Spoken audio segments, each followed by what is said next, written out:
14th, 2023. I'm calling this meeting to order. According to Mass General Law, anyone who intends to record this meeting must first notify the chair, who will inform the other attendees at the start of the meeting. Is anybody intending to record this meeting? No. Okay, would you please join me in saying the Pledge of Allegiance? I pledge allegiance to the flag of the United States of America and to the republic for which it stands, one nation, under God, indivisible, with liberty and justice for all. Okay, thank you very much. This evening we start with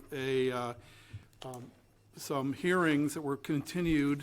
These are the proposed zoning bylaw amendments for the May annual town meeting. The first one is a continued public hearing for the proposed amendment to the Code of the Town of Harwich, Section 325, Article 5, Section 14T, Supplemental Regulations according to accessory apartments. I had asked some people to weigh in. Paul, did you want to make any comments about feedback in the office? We did not receive any comments, any additional comments. Actually, we received a letter today from a real estate rental company, and I think that from Delmar, and that was on the table when you arrived tonight. We did not really receive any other comments except for an email from Margot Fenn, which I also, Taylor, put on the table for tonight for you to see. I haven't made any changes to the bylaw amendment from the last meeting, and at the last meeting you had a version that had two additional items added on that were in red, so that was on the table when you arrived for the last meeting, and there have been no changes to that particular bylaw amendment since that last public hearing. Very good. Do you think we need to read these in, or simply make them part of the material record, or? The letters The that Margot Fenn from today so we didn't, and the Delmar. I would read them in. I mean, I think we're here, so. All right, may as well read them in. This is an email from Margot Fenn to Paul Halkiotis dated Tuesday, March 14th at 11:50 a.m. regarding the proposed ADU bylaw changes. Paul, I probably won't make it to the planning board meeting tonight as I'm experiencing flu-like symptoms from a shot I got yesterday. Could you share the following thoughts with the board on my behalf? I've been thinking more about the proposed changes to the ADU bylaw, and I remain concerned about the wisdom of eliminating all lot size requirements for ADUs.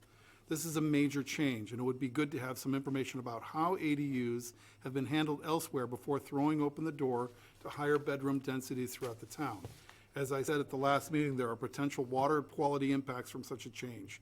Perhaps the Cape Cod Commission and the Planning Advisory Service could provide some helpful info about how ADUs have been successfully permitted in other communities. This is an important tool, and it's worth it to do it right. Thanks, Margot Fenn. Delmar, vacation rentals, note of yesterday, March 13th, 2023, dear Select Board. So this is to the Board of Selectmen, not to us. So I'm not sure it belongs in our record. But it does have some comments, so we will not address what's not addressed to us. So I don't know that we read the ones into the record, or at least even noted them from the last meeting, the ones that we had at the time. I don't think we had noted the one from Kenneth Dixon, Marianne Nover, and John Eidman, I think, was the third. So Right. I noted that at the end of the meeting the other night, and So these are, were these part of the packet, so they're already part of the record, correct? So, okay. all right, there's no sense We of did- duplicating. We didn't note them as a part of Right, the public hearing was my only comment. okay. So are there any further questions or comments from the board? Before we go to the public? Yes, Ann. Are we disregarding this Delmar letter because it's not? It's to the Board of Selectmen, not to us. I think we were CC'd as a courtesy. Greg? I have, thank you, Mr. Chairman. At the last meeting, or maybe it was 2 meetings ago, we talked about possibly getting some feedback from other local communities close to us that may or may not have adopted the same ADU rules and regulations or are thinking about it, to solicit their feedback, what kind of programs they have and how they work successfully and how they don't, so that we could have that as part of our foundation in which to make a decision or a recommendation. And the other thing we talked about was trying to get some hard and fast data, not anecdotal, about how many ADUs have been completed since we passed the rules and how many have been turned down. And I know that Shayla and Paul, you did some work on that, and correct me if I'm wrong, but I think the upshot was we don't have enough data in a good enough format to make it useful or to rely on in any decision-making process. And the third thing I wanted to ask or follow up on was, excuse me, I'd also asked, I think it was last meeting, that we solicit some feedback from the local comprehensive planning committee. And I know they met the other night and actually had a presentation by Brittany, I apologize, her last name, the housing coordinator? Powell. Thank you, Powell, right, new name. And to my surprise, I don't recall her mentioning the letters ADU at all in terms of, she was going over programs, different solutions, things that they're gonna be looking at to do to increase our housing problem, or improve our housing problem. And nothing was said by the committees of the LP Long-Term Comprehensive Planning Committee. Nothing was said about it in that discussion either, which gave me a little take back. The Comprehensive Long-Term Planning Committee has said a number of times that I've seen, their priority is housing. So it really kind of made me sit back that the word was never, the conversation was never had.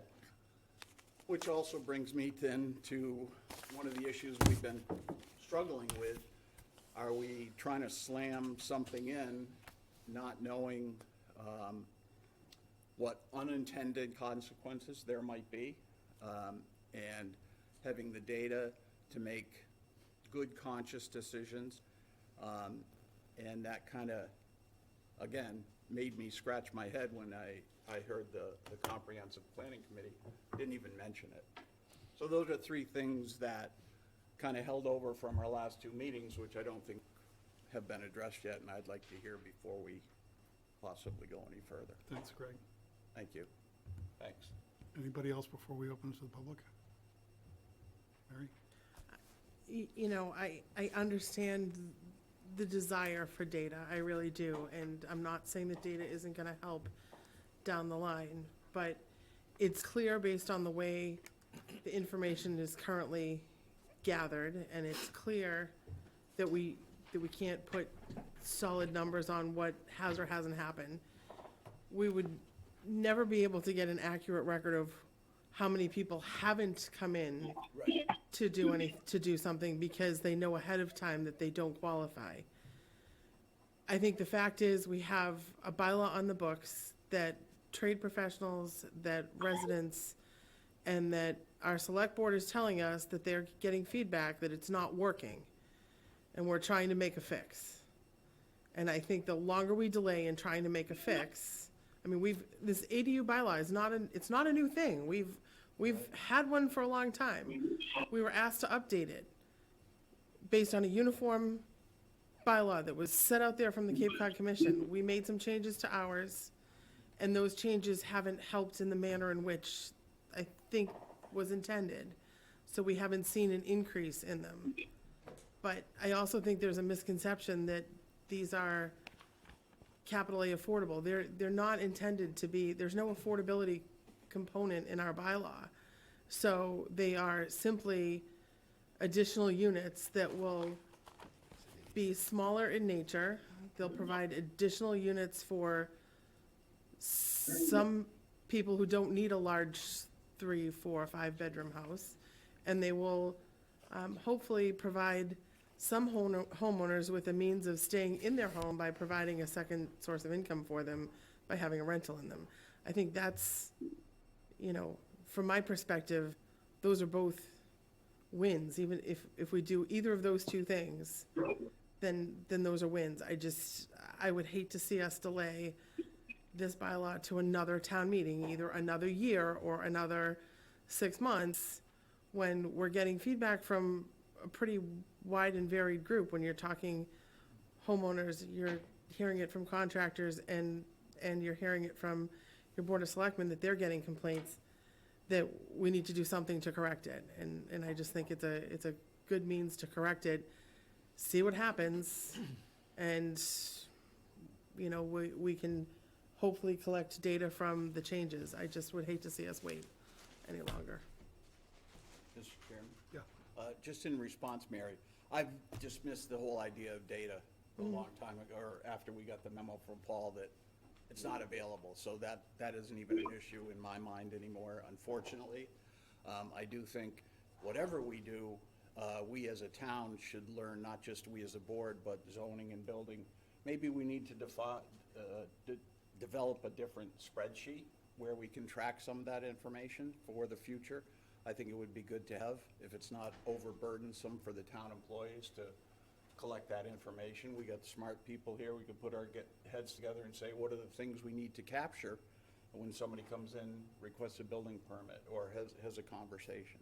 So I just wanted to clarify that data is no longer an issue. But I do think, and I heard everything you said, and I'm in agreement that housing is our number one priority, and that this is a potential or partial solution. It's not gonna solve all our problems. It's not gonna solve our affordable housing problem, agreed. I just wanna, I said from day one that I was a little hesitant in that we didn't seem like we had a lot of time to do any homework or thought about this. It was kind of introduced and we got to get it done. We've got this hard deadline because of the warrant. And so I had asked for some feedback through the planning department from what other towns are doing, and we haven't had anything. And then the whole thing with our comprehensive planning committee, I don't know, I'm just uncomfortable that, as I said before, we are trying to come up with a solution that may or may not be successful. And I know we can't use data, but the more information we have, I think the better off we are. Just what do the surrounding towns do? And I just saw this Delmar thing just now, and I was scanning it, and it seems like that person has done a lot of research about different towns and their findings and what's successful and what's not. So. Thanks, Greg. David Harris, you have to unmute yourself. I thought I had. Can you hear me? Now we can. Go ahead. I just unmuted. Can you hear me now? Yes. Yes. Okay. This is, I thought of this when reading the purpose, and it's my assumption that one of the main purposes is to accommodate the family needs and family growth in Harwich. And I couldn't see that in A, B, C, or D. But, if a family starts to grow and they need more space and the family home doesn't accommodate it, this is a way to solve that problem. Or if you need a place for grandma or grandpa. And so it doesn't address the family needs. And I think that's, not only an important part of this, it was probably one of the main reasons for accessory apartments in the first place. Thank you. Mike, I'm speaking for myself. I'm concerned. I have a number of concerns about it as it is. First of all, I think we had a request by the selectmen to get something into the town meeting as soon as possible. We're looking at, a matter of days and weeks before that. And I think that prudence, as you have said, prudence suggests that if you're going to hastily put something in without consequence, without consideration of all the consequences, positive and negative or unintended, then, then we're going to have to do something again to adjust later on downstream. I think if we were to do this, I think in a more deliberate manner and discuss some of the issues that every conversation I've had, I've heard concerns about variables that are not addressed straightforward, that are open to serious interpretation, that would set up expectations and that would take us a year or two to correct. So I'm afraid of going downstream with things that we're trying to push something out that we're going to have to adjust later. I'd rather just take an extra 6 months, with all due respect here. It's like I just don't see us having to go back over the same, tilling the same soil again once we find out it's opened up a can of worms. So that's my personal belief. I'd like to open it up at this point to the public. Mr. Wysack. Good evening, Mr. Chairman, members of the board, Mr. Delaney. Richard Waystack from Harwich. And Mr. Chadwick, you had looked for some data. I'd like to share some data with you tonight, Mr. Chairman. I have copies of it for you if you need it for your record. Great. Maybe you know I'm a realtor in this community, and I just want to share some data from February. This is from the Cape and Islands Multiple Listing Service. There were 4 single-family homes sold in the month of February. Median sales price was $652,000. 1 condo sold in February, $1,035,000. At 5:45 tonight, I ran some additional data, and I looked at what's available, because we talk about the need for this and why this is important. One of the things is that we have no inventory. We have no inventory because we cannot build out of this problem of affordable housing because we don't have the land to do so. As of 5:43 tonight, there were 22 single-family listings in Harwich for sale. 5 of those were under $1 million. The least expensive home in Harwich today on the market is $548,000 for a 1,000 square foot 2-bedroom home. There's no question there is a need for housing. And I tip my hat, and you mentioned the local comprehensive planning committee, and we had 2 housing huddles here in the last month in this community, and people were talking about solutions. And our planner, Mr. Halkiotis, talked about this is just one piece of many, many things that are needed to start addressing the issues. Anecdotally, I was at the post office this afternoon. I won't say which one in town, but there was a staff member there, and he said, "Mr. Waystack, I know you're in real estate." And he said, "I can't find a place to live. I'm living with friends in Yarmouth right now." And he said, "I'm going to have to leave the Cape." He says, "'Cause I can't afford a rental." He said, "Forget about trying to buy a house." We're seeing people fleeing this community dramatically. And some people have said, well, maybe people shouldn't have to stay in their own community. Maybe they should go away. They shouldn't have the right to live in their own community. And I've heard a lot of folks talk about density. And that if we allow 1,000 square foot ADU, we're looking at contaminating groundwater. And I think it's important that we talk about that. And if those of you who know the campground sections of this community, Ocean Ave, Atlantic Ave, Central, if you go down there, and I'd encourage you, and Mr. Halkiotis is one of the newest members of this group, to take a ride down there and take a look. Because you'll see site coverage. The most egregious one was 95% site coverage, okay?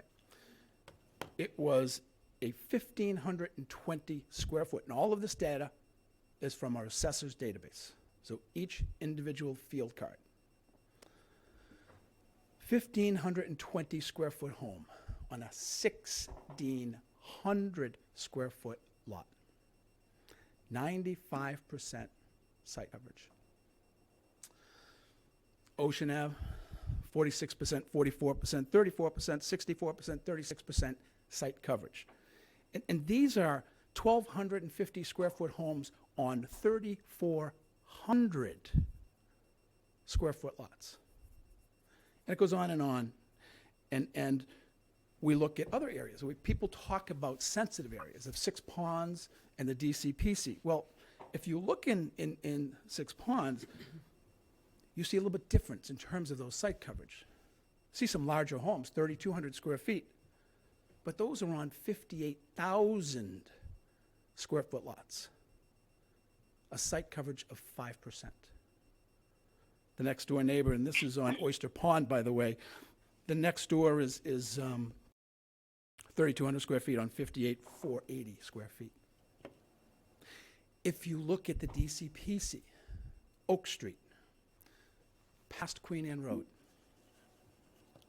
314 actually Oak Street to be, and a modest Cape Cod home, 2,000 square feet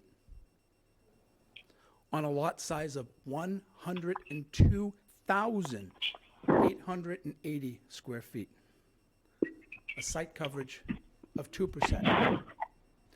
And here's the point. My concern here is the folks who are buying second homes down in the campgrounds can tear down the little cottages and maximize site coverage, and it's just exacerbating the problem here in this community. We've got people who are able to spend millions of dollars to redo a house in the campgrounds, but we're concerned about adding 1,000 square foot ADU to lots of 50, 60, 100,000 square feet. This is all data that's available in this community. We've got to do something about affordable housing, folks. And Select Person Kavanaugh stated at those housing huddles, we've got to do something. And our town planner went to the Board of Selectmen and said, well, it's tight time-wise, Mr. Chairman, exactly your concern. But they said, we've got to do something. Our people are fleeing this community in droves. It's not getting any better because they're not going to make any more land for us to build our ways out of this. This is one small tool in the tool belt that we need to do to start addressing affordable housing in this community. Emotion. Let's look at facts. It's not going to have a detriment to some of those areas when you're adding 1,000 square feet to a 100,000 square foot lot. Yet we're allowing up to 95% site coverage in the campgrounds to those who can afford to tear down and rebuild. By the way, those neighborhoods, 5, 6, 7, 8 houses away from the ocean. I strongly urge you, and if you want any data, I'll provide this information for you, Mr. Chairman, or any member of the board. You got to do something. Time is now. And frankly, you should have it at 0. We're doing it in the campgrounds. You're allowing them to build huge site coverage down there. Why can't you allow someone? Mr. Harris mentioned that what's the need for, the growing family? It's not. So many of our community, frankly, are overhoused. We've got 1 or 2 people living in 3,000 and 4,000 square foot properties that if an ADU were built, they can move into 1,000 square foot ADU and allow that main house to be rented or to be used by family. We have to have more housing units to start addressing our affordable housing issue in this community. Please, I beg of you to give consideration to put this forward so that we can act on it at town meeting. And you're not going to see 30 of them built in the next year, not when the average cost of that ADU is going to be a minimum of $300,000. But it's one more tool that we can use. Thank you, Mr. Chairman. Thank you. Mary? So one thing I just wanted to point out is, we've talked about unintended consequences. Well, the last time we made this fix, the last time we made changes to this bylaw, we spent months on it. We looked at versions, we debated over 1-year leases and 6-month leases, and we spent a lot of time in it with Charlene, who was our then town planner. And one of the unintended consequences was we had lot sizes in the different zoning districts. And those lot sizes, we didn't realize would prevent so many ADUs from being built. So I guess I'm looking at this as a fix on the unintended consequences of those lot sizes, those lot size limits being put in. So, you know, I understand the want to take extra time, but we had extra time the last time. We worked on it for months and months and months, and we still had unintended consequences. So I don't know that there's any real fix to that. That's what happens when. Well, my point about the unintended consequences was when you have undefined lot sizes and proportions, like if we had like a stipulation that with a certain, given, let's say in an R-R district, a residential district, if you have an extra if you have something like 20% you can work with to put in the 1,000 square feet and above what you have. I mean, that's a proportional thing. We don't have any kind of proportional controls. And we have these DCPCs now where the whole idea and the character of the DCPCs depends upon and is often stipulated by lot size or lot character. So we're throwing something in that's gonna have to get unwound in 6 different legal entities that have already kind of worked their way up to county and state. So it's like, I just see this cascading thing of individual cases, unless we can kind of cut across the laws or the regulations with a certain kind of clarity. That's my concern. So anyway, yes, Ms. Gavin. Good evening, Mr. Chair, board members, Paul and Sheila. I'm a little confused in the sense that the last time you had the hearing, we talked about, and I didn't see it online, so my understanding changed since we were here last. We talked about just taking out the square footage. And we talked about leaving 6 ponds alone for now because it needed to be vetted over time. So I just want to make sure that I separate those two, because we talked about making it 0 so that people, and to your point about data, there isn't the data that we need.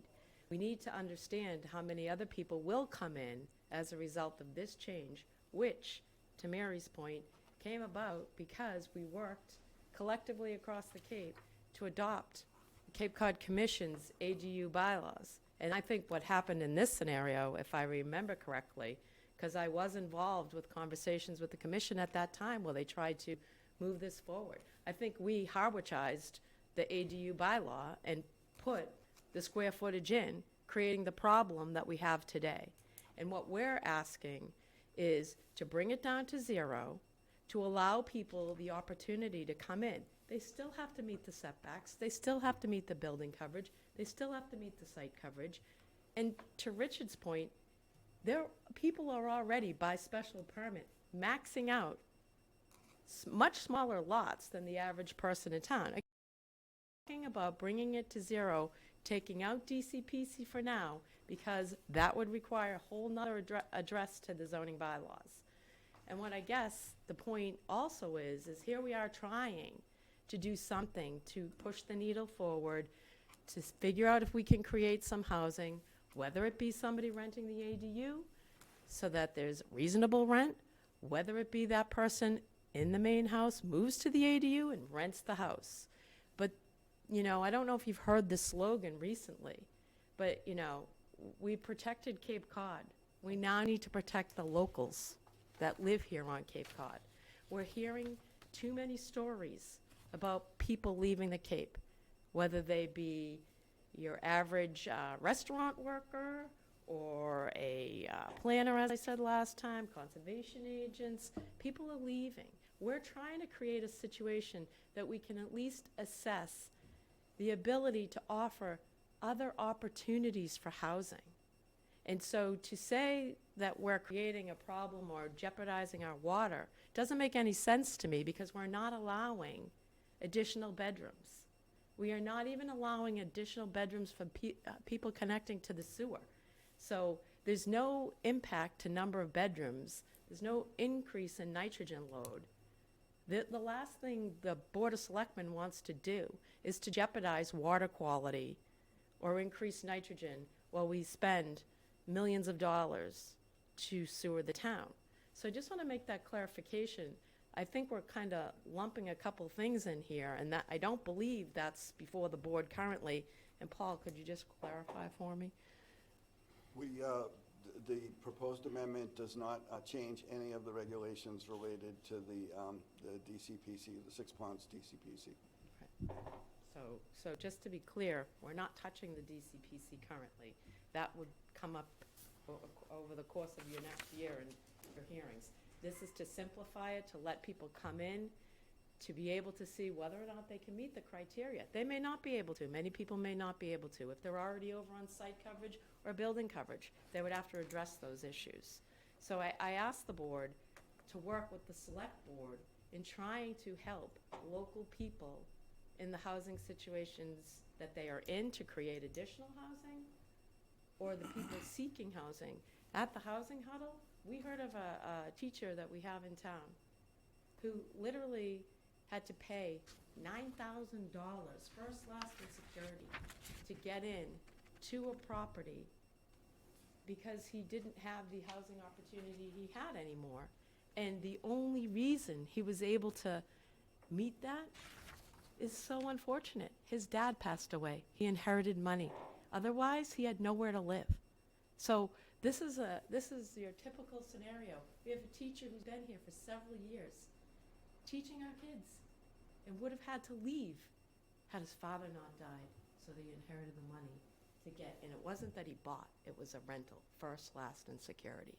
If that doesn't tell you that you have to do something, at least in the next year, to wait another year to try to just see what opportunities can come up and that we can create for people so they can remain here. I implore you to look at the fact that we are simplifying so people can come in. They are not even getting the benefit of a special permit. They are having to meet the criteria required in the zoning bylaws. Thank you. Anybody else? Mr. Howell?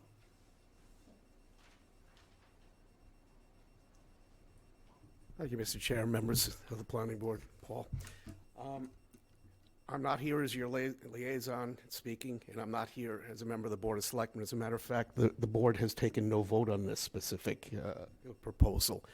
I am here, however, as the president of the Harwich Ecumenical Council for Housing. As usual, Richard is very persuasive with a lot of his arguments, except that time is the one thing that you don't have on your side right now, because this was brought up. I served on the planning board. I've never seen something this consequential brought up with this little amount of time.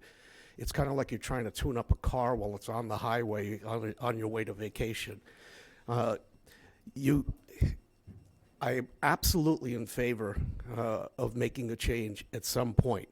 I have spoken about this issue at the Massachusetts Municipal Association on the seminar about affordable housing. Let me state this emphatically. This is not about affordable housing in any way, shape, or form. Nobody has been using this mechanism to do that, because in order for it to qualify for the state inventory, it would have and you'd have to sell your house in the future to that. And only those people who are on a lottery list are eligible, the person who's next up. So you can't even control who's renting it. The biggest issue that I had that stumped that seminar was the egg problem. What are you doing in a situation like we have, when you have people who are buying houses in syndicates specifically to make them Airbnbs? I could take advantage of this bylaw and live in the in-law apartment, and then the rest of my house would become an Airbnb. And we all know that that's more like locusts descending on town when they rent them. Typically, if there's one across the street from me, off-season, $750 a month, a day. I'm sorry, $750 a day. Predictably, 3, 4, 5 cars show up because they're all trying to split the cost of the rent. I'm concerned that we haven't actually put into effect anything that's a backstop for the misuse of this. Because the irony is, when you lose a house that was currently occupied by a year-round resident to an Airbnb, this is going to sound crazy, but it's true, the percentage of affordable housing in the town goes up. because that percentage is calculated against year-round residences. What percentage of affordable houses do you have, and what's your overall year-round stock? So each time you convert one of these houses that is year-round into an Airbnb, you're actually improving the town's profile without putting something over anybody's head. I know you want data. Dennis has a really robust system of registration and inspectional services to make sure that every year, every single unit that's being rented is known and it's inspected. Chatham did the accessory ADUs, and I've spoken with Ron Bergstrom about that. It's been negligible in its use. Negligible. I'm talking about maybe a dozen or two. It hasn't really had the effect you want. It would make you feel good to do this, but my concern is, at this late date, the last time, I'm not sure who amongst you was here at the town meeting when this passed the last time, and Charlene was here. I know you were. Was that an easy ask? It actually went over fairly easily, Don. Well, We that's put your the six- characterization of it. We put a 6-month lease limit in it, and, you know, to your point, I can suggest to Paul a very easy fix on enforcement. All we have to do is add a couple of sections to this ADU. If the concern is that the town isn't enforcing it, we add this bylaw to our non-criminal disposition bylaw. We have the building commissioner be the enforcing officer, as he's the zoning officer, and you do inspections. We all know that if neighbors are wrongfully Airbnb-ing what should be an ADU, you know the neighbors will complain, because they do. They complain about the trash going out early. You complain when there are 6 cars across the street. It's a pretty easy fix. I'm trying to go through the chair here. Let me say this. I understand what the members' comments were. I'm not talking about somebody bending the rules. I'm talking about being perfectly within the 4 corners of the rules by me moving out of my main house and into the ADU and making the rest of it an Airbnb, and that's perfectly legal. You don't want to raise your hand to me, it's to him. I will disagree that the bylaw says that one unit must be owner-occupied and the other is leased for 6-month intervals. No less than 6 months. That is how we amended it at town meeting the last time around. Because this board argued for 12 months, and people feared that it wouldn't pass town meeting at a 12-month lease. So we capitulated on this board and recommended 6 months, and that's how it got passed.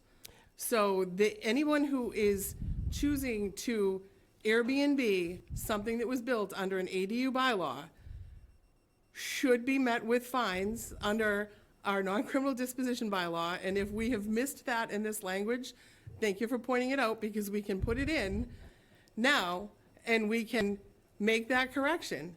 And as you know, those are daily fines, up to $300 a day for each and every day there's a violation.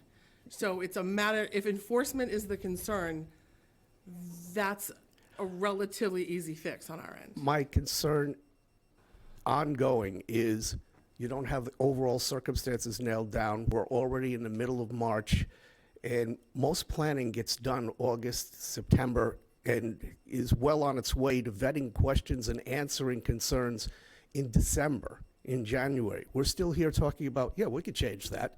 Yeah, we can do this. My heart bleeds for Ginny in her circumstances, because the people who were in that circumstance really deserve a shot at this. And what's ironic about this is that this bylaw doesn't provide them with any impetus or any means to be able to do the conversion. So the people who are actually in a position that really need this can't get money from the CPC, can't get money from the Housing Trust, because these are not affordable with a capital A.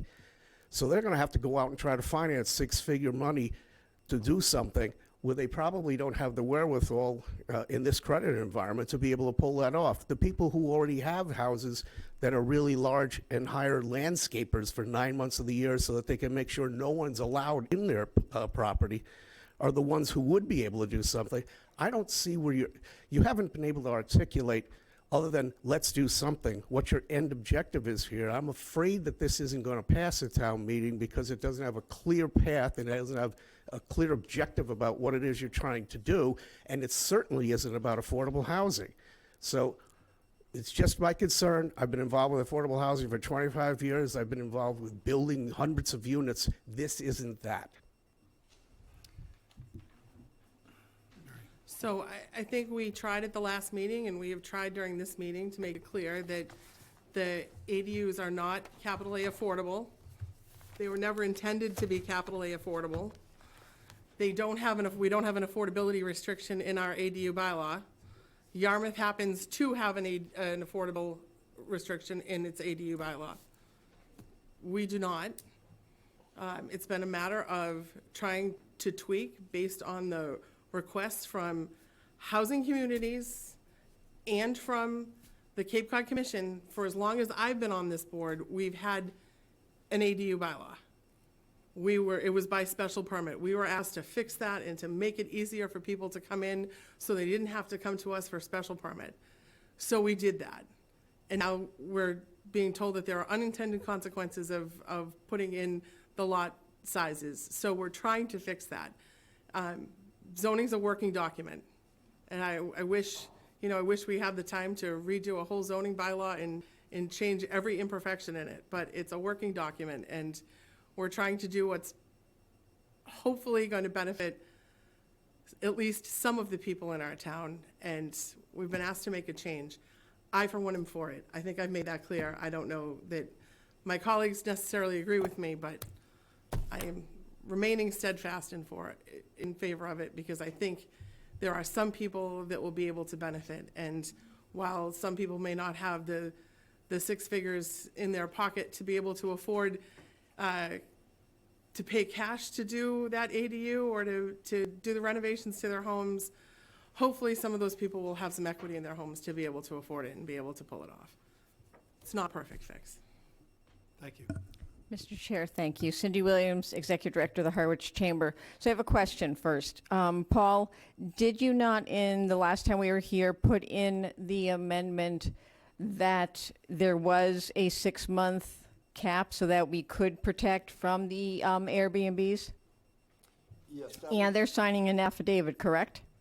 Yes. that was in there, and that stayed in there, and I added the requirement to sign, that the owner would have to sign an affidavit stating that they had leased out their unit for more than 6 months, and that if the building commissioner determined that they didn't, that would be considered a zoning violation.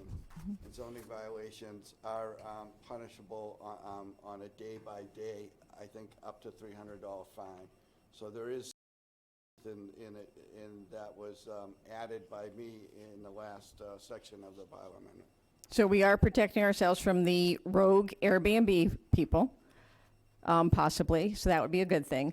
Also, Ms. Kavanaugh brought up, and Mr. Waystack, that we just recently held 2 housing huddles. Other people that we heard from were for teachers, doctors who are trying to be hired by Outer Cape Health, not the affordable housing piece, but something like this. If Mr. Owner makes an apartment for himself to go in, he can rent to that doctor or nurse that we cannot hire now, but they could rent his big home. Okay, we're helping. We've got to do something, as Mr. Wasak said and Ms. Kavanaugh. You guys we did spend a lot of time. I remember coming to many of your meetings with Mary and Charlene on the last time. We did a great job with it, but there were a couple hiccups. Now we're fixing that, and we're protecting ourselves from the Airbnb. So I think we are doing everything you guys want to do, that you're having a little challenge with. Thank you. Thank you, Cindy. Hi there. I'm Ginny Hewitt, resident of Harwich Center, and I know I spoke last time. I gave you my sad librarian story, but it's not about just me. You know, I know many librarians with a master's in library science. Like at any position that comes up, you cannot get people to move here. There aren't applicants. People withdraw when they see the same at Outer Cape Health. and, you know, lots of professional positions. So I think while this isn't capital A affordable, it's definitely one piece of the puzzle because we need the housing. I wanted to mention that Lower Cape CDP has opened an ADU resource center, and they're providing homeowners with $10,000 grant to build an ADU to help with some of those initial costs, maybe planning and whatever's needed. As I remember their discussion at a meeting I attended, I believe you have to commit and rent it as an ADU for 5 years, and in order not to pay those funds back. But so there is some help out there, and there are people that will walk you through the process. I think there's a lot of people like me, like Mr. Waystack, I believe, said were overhoused or underhoused in Howard, I forgot which one it was, overhoused, in that there are many single adults by themselves, and aside from all the empty houses, you know, of people who are not here year-round, there's a lot of people in a house by themselves. I remember a few years ago, well, before the pandemic, the Dennis Council on Aging had a great workshop for seniors on how to have a roommate, you know, how to have a plan it so that you don't develop, you know, do it and then have a problem. Like, you know, what shared space can the person use?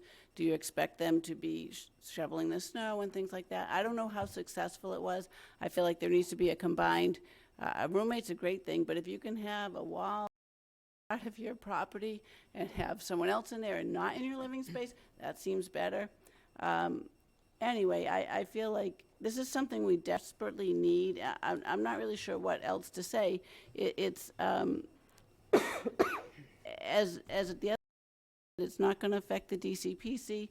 It doesn't change the septic requirements on your lot, so you can't change the bedrooms in order to do this. So it seems to have very little, if any, environmental impact. But the benefit is great. We need this. We need all types of housing. I remember on the last housing production plan, I think rental housing was the #1 need, and no one ever wants that. This is at least small scale. You don't want the big developments? Well, let's do something small scale. And I think if we have to wait another year, it's very disappointing. All the boards and committees and different agencies dealing with this talk about it, but it's a lot of talk, and we're not getting anything built or done, and the situation's just continuing to get worse. We need the housing. So thank you. Thank you, Ms. Hewitt. Anybody else? Mr. Chairman, Yes. can you revise and see, are we voting on this tonight? Is that our intention?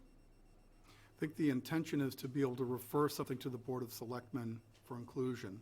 Either we back it or we don't back it. Right. Do I have that correct? So we have, our next meeting is on the 28th of March, and it's my understanding that the selectmen are gonna close the warrant the beginning of April. So I think that there's one more meeting with which the board could discuss. You're gonna need to close the hearing and take a vote, and what that vote is whether or not to recommend to town meeting to support this article and the other two. So it's a package deal. Yeah. Okay. And what is the required majority for that vote? So it's a simple majority vote, whether or not a majority of the planning board is going to recommend to town meeting to approve a bylaw amendment or not to approve a bylaw amendment. Emily, I know you had a question or statement. I had a comment related to some of the commentary. Thank you. Just putting it out there, I personally am much more in Mary's camp, where I think we should do something. It's a work in progress and move forward. But I did want to, but I'm also cognizant of the unintended consequences. And just, there's all this talk about Airbnbs being kind of detrimental and bad. Airbnbs can also be positive. What if I've had folks mention to me that they say, I really want to be able to, I work in the community, I really want to be able to stay in my house, but I'm not going to be able to do that unless I have supplementary income. And they could have an ADU unit that they could rent on Airbnb so that it could stay in their house. So just thinking about consequences, and seeing the other side of the Airbnb story. I just wanted to make sure to put that out there as well. Thank you. Mr. Bunz? I would agree with that. I'm not sure what experience the people that are vilifying Airbnbs have had, and I'm sure there are any number of negative experiences, but to me, it looks like people that would like to come to the Cape for a week or for however long and spend money here and support our economy and enjoy all the wonderful things that we have here, and I just can't see that as being a bad thing.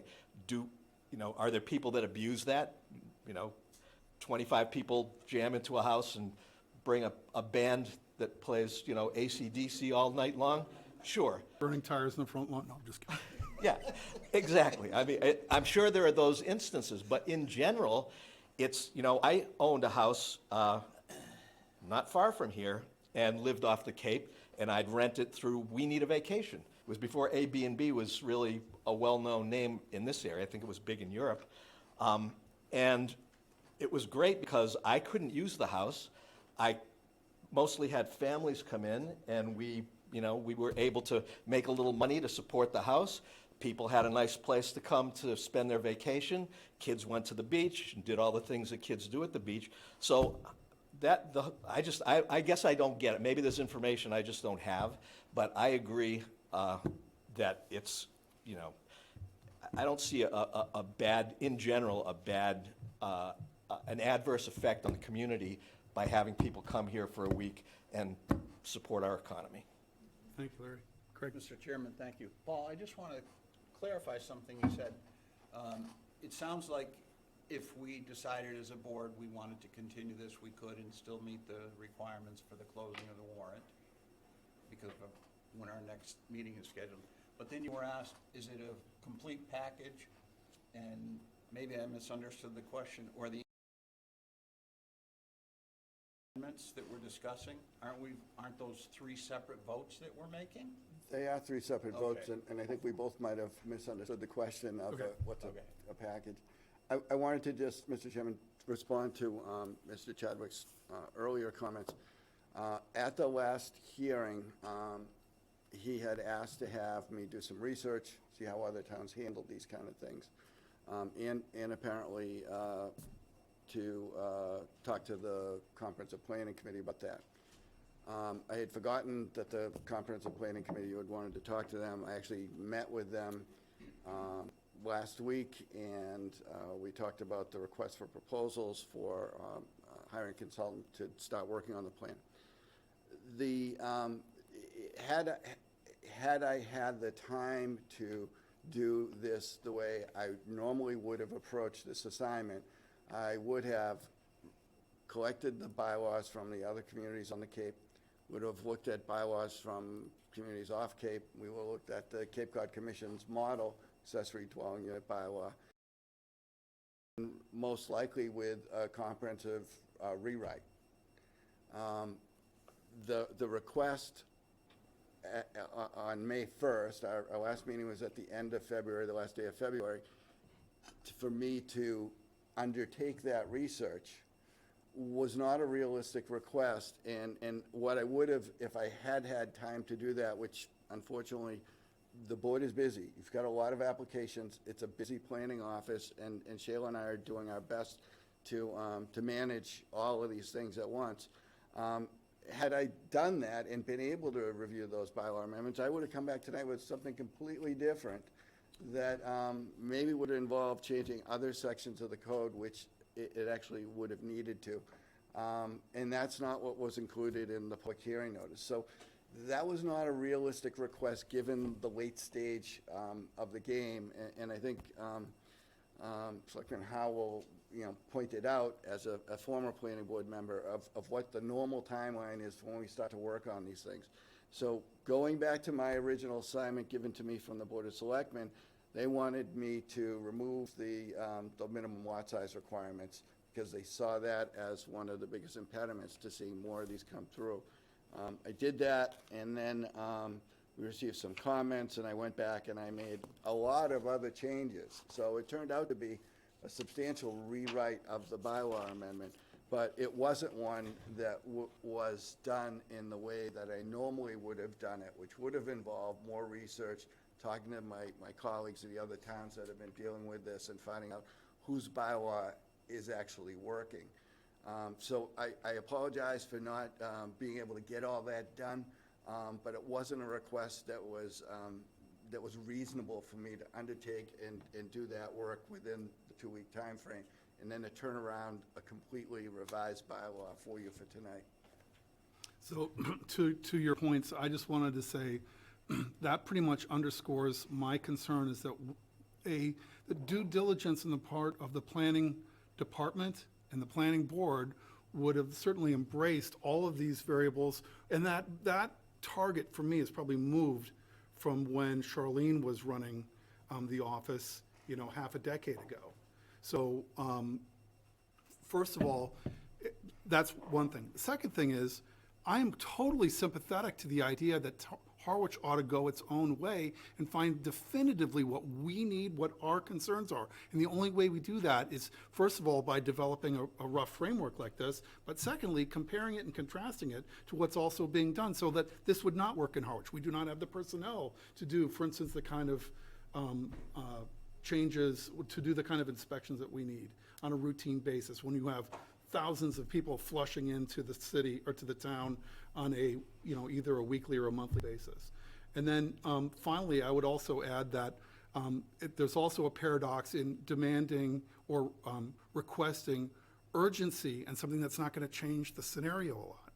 If it's not going to change the scenario huge, more, quantitatively, then let's take a breath. I mean, so I've spoken my piece. I just wanted to. So one more comment. counterpoint. Just one more comment. It's really not a counterpoint. I wanted to get back to the bylaw kind of directly and the notion of the Airbnb. I don't want anyone to have the impression that I am against summer rentals or against Airbnbs in general. Cape Cod was built on it. My family had all had houses when they were second homes and had rented them sometimes as far back long before I was born. So, I mean, I think that's what Cape Cod was built on. That was the original summer rental notion, right? But as relates to this bylaw, when the housing advocates came to us and the Cape Cod Commission came to us, the goal was to increase available year-round housing stock.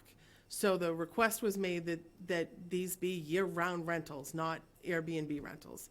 So that was the original intention of the planning board, suggesting a year-round rental requirement on one of the units with owner occupied in the second unit.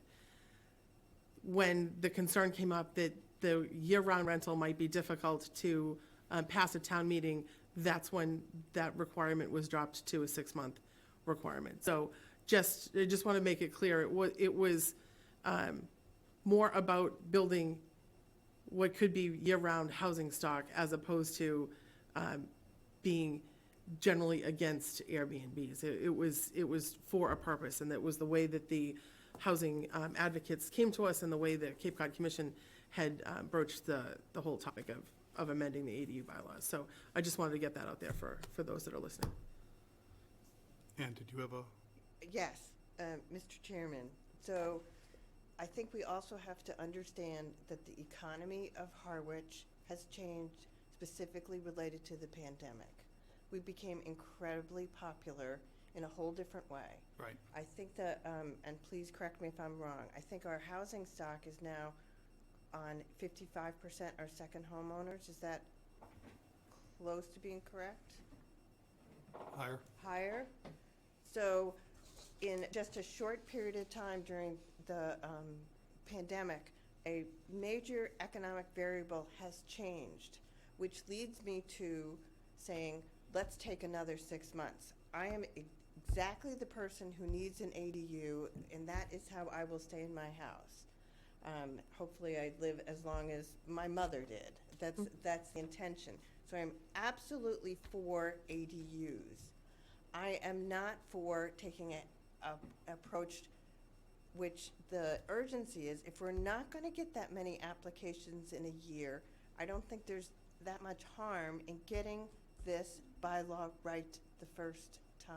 Because every time we talk, we come up with another variable. There's another plate that's getting spun. But the pandemic changed our community, it changed lots of other communities who are going through this same thing. So everyone else is coming up with a solution. We can cut and paste and borrow from other good minds who have had this problem as well. Right. So that's my point. Thank you, Ann. Mr. Chairman, thank you. Paul, I just want to say that was not intended as a recrimination of you or your actions at all. I commend you for the work that you've done. You're here. You've hit the ground running, and you've had a lot of stuff thrown at you, and you're still having a lot of stuff thrown at you. And, you know, I feel I'll speak only as myself as a board member, I think you've been very responsive to our requests. And I clearly understand what you're saying about the time frame, but I also, I can't help but second what Duncan and Ann just said. Basically, in my mind, as you were speaking, you made my case by saying if you had had the time to do this right, do some research, contact people and other, you would probably have come back with a completely different right, and maybe we would have passed this thing 2 months ago. But unfortunately, because of the time crunch, and that seems to be what's driving everything, I'm in agreement with what's been said here. I would rather take the time and do it right and figure out, as I questioned before, how are we going to measure success, and, you know, then put together a plan for it that we can all feel comfortable with and that hopefully the town meeting would agree to. Thank you. Thank you. Mary?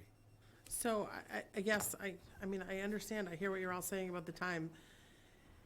And I'm not saying that there's, you know, you're gonna have 30 or 300 being built, but for the one person that gets to stay in their house, or the one extra family that finds housing, I'd rather not wait. That's my perspective, but I've said it enough. Mr. Westak? Thank you, Mr. Chairman. I go back to that gentleman who worked at the post office today. If you do 3 ADUs the next year, that's one guy who may stay here working on the Cape. 20 months ago, the Harwich Affordable Housing Trust purchased 13 and a half acres on Pleasant Lake Avenue, bordering Route 6. Nothing has been done. Tell me about, don't even go there. I mean, please. So here's the point. We keep kicking the can down the road. But that's not a zoning thing for this. But the though. bottom line is this, you can do something today. And if you have 5 built, great. And if it doesn't work, I think Ms. Maslowski said the same thing. You're rectifying something that was broken in zoning. The 40,000 square feet did not allow people to do it. This is fixing that. And if you find 6 months or a year from now that you need to tweak it again, tweak it. But the people who may benefit from this decision that you're making tonight, it's life and death for them. It's either stay in the Cape or leave. You made a perfect point, ma'am. It's set for you. And if it's set for the people that we're helping in this community, we've got so many of our seniors who are overhoused. One of my hats is that of chairman of the Board of Assessors. And this is the time of year that we're doing senior tax credits for people. We did one last week, making $9,700 a year in Social Security. They're overhoused. An ADU program would work for them. Might you have a small mistake? Sure. But are we going to help people in the meantime? That's what we're supposed to be doing. Again, we've done a great job protecting this community. We now have to start protecting our people. And you had, all right. Mr. Chairman? Yes, Craig. I would just say, Richard, Mr. Waystack, that it doesn't seem like, it sounds like we are doing something just to do it, and we really don't know if the need is there. Maybe you do and I don't, but I was thinking, somebody mentioned something earlier about, I think the Dennis Council of Aging had done a study or something like that. Has anyone gone to the Council of Aging here or any other senior group and asked those people individually, if we were to do this and if you could have an ADU, do you want to leave your 3-bedroom house and move into your ADU? Maybe they don't, maybe they do, but have we even asked? Do we even know? What is the number that says, oh my God, yes, I would in a heartbeat, and others, no, I don't want to leave my bedroom or my bed in my picture of Aunt Sally on the window, and that's it. Thank you. Yes. Julie Kavanaugh, I just want to clarify, I'm not quite sure what you think you're going to gain with the town-to-town research, because the Cape Cod Commission rolled this out across the Cape. And as part of my job, I look at bylaws in other towns. They're not much different than what you're seeing. To my earlier point, we Harwichized this, and that's why we're here today. We're not trying to rewrite bylaws and change everything in a matter of a couple months. We went forward, and I will speak as a member of the board at this point. We, the board, went forward with this because we were simplifying. We were not complicating. And the ability to bring this forward to town meeting, to let it be voted there, does not seem like a big ask. If people don't want it, they won't vote it. However, the idea that months should be spent on research, months was spent by the commission trying to get towns on board with this. And the fact that we've got a hiccup in ours and we're trying to clean it up, I think the commission would be here saying exactly what you need to do.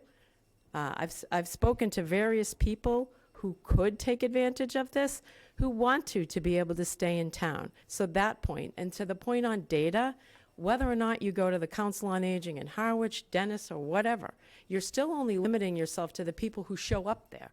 That doesn't mean that everybody, to the earlier point, in the other hearing about what is our data, we don't know. Because the people who couldn't do it before did not come in to say, can I still not do it? And the people that you're talking to, whether it be elderly or young families, whoever we're going to do this. It could be young people saying, hey, that helps me pay my mortgage. Or, an older person, to your point, that does say, I'll stay in the main house and have somebody here and rent the apartment. Regardless, you can't just say, go to those specific areas. Not everybody goes to the Council on Aging. Not everybody can come in and tell you, I want to do an ADU, when they don't have the ability to do it. So again, I just want to emphasize, we're not talking Airbnbs. Totally different discussion, totally not for tonight. We on the board have listened to many of those arguments as well. This is about something that can be rented 6 months or more. And the idea that you could create a couple of opportunities when you can have multiple special permits to build massive houses in the campgrounds, to Richard's point, or anywhere in town. But we're talking about existing properties and reconfiguring bedrooms. We are not adding bedrooms. We are not causing a detriment to the community. So I just want to say, clarify on Airbnb, clarify on data, and research. I guarantee you, if you stopped right now and everybody pulled up the bylaws in the surrounding towns, you're going to find very similar scenarios. Thank you. I just want to make sure, David, do you have anything to add? I've been looking, but Yes, don't I see your do. hand up. Can you hear me? Yes. I know that the number of these that will be built, if this passes, will probably stay within the family. Instead of cramming everybody into a 3-bedroom house, and spread them out a little bit. But if some of them provide housing for that postal worker or a school teacher or a policeman, it's a good thing and an essential thing. So I see some of the problems with this. I'm unsure if we're going to have unintended consequences that we can't handle, but I think the benefit is worth it. So I'm in favor of this as it stands. Thank you, Dave. Mary? One question through you to Paul.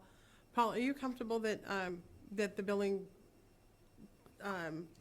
commissioner can enforce this through non-criminal tickets as a zoning violation?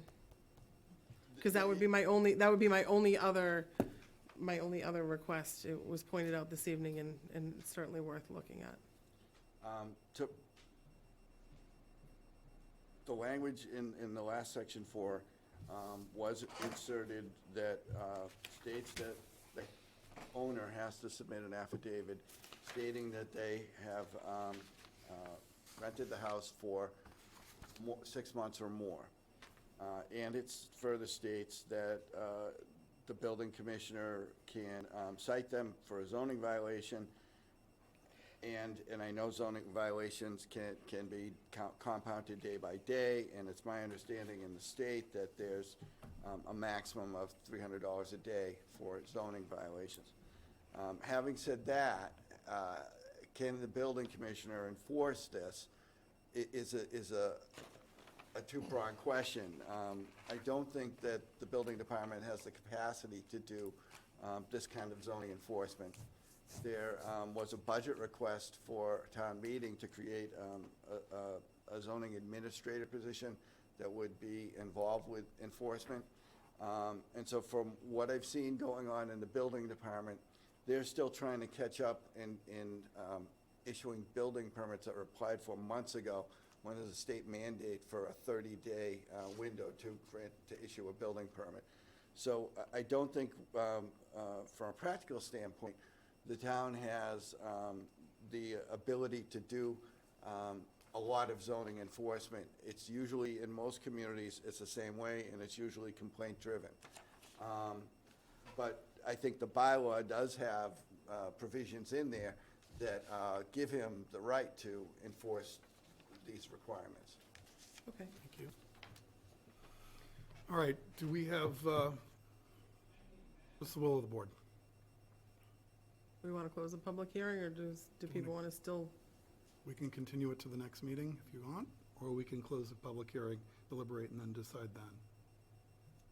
How do we decide whether we can continue it or not? Is that a vote? It's just whether we, what Close or do you want for a continue? motion? Do you want to close the public hearing, or do you want to continue to take?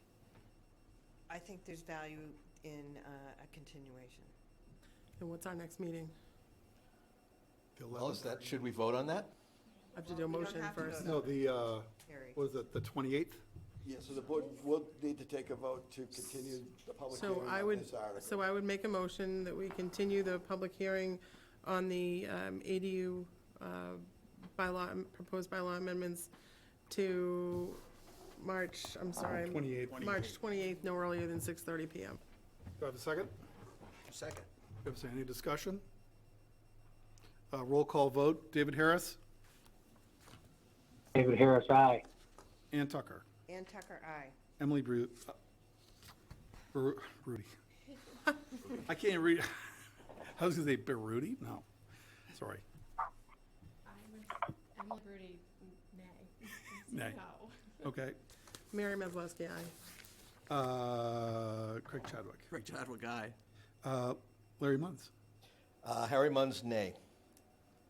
Duncan Berry, aye. So we have a majority to continue, right? Sounds like it. Okay.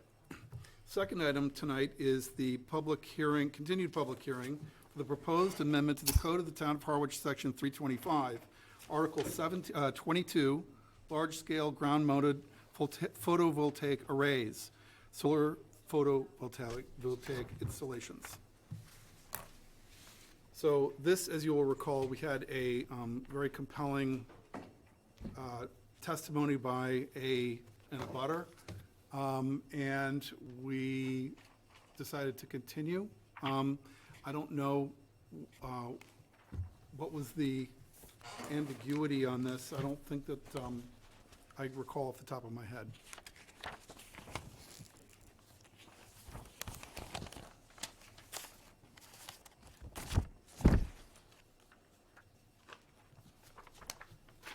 Can anybody help refresh my memory on this? Looking at if there could be any implementation. Right. That's right. And that was the finding, was we may be in a very gray or difficult area in restricting any similar installations. Correct, that's what it was, right. I gotta read this stuff. Thank you. Here we go. So,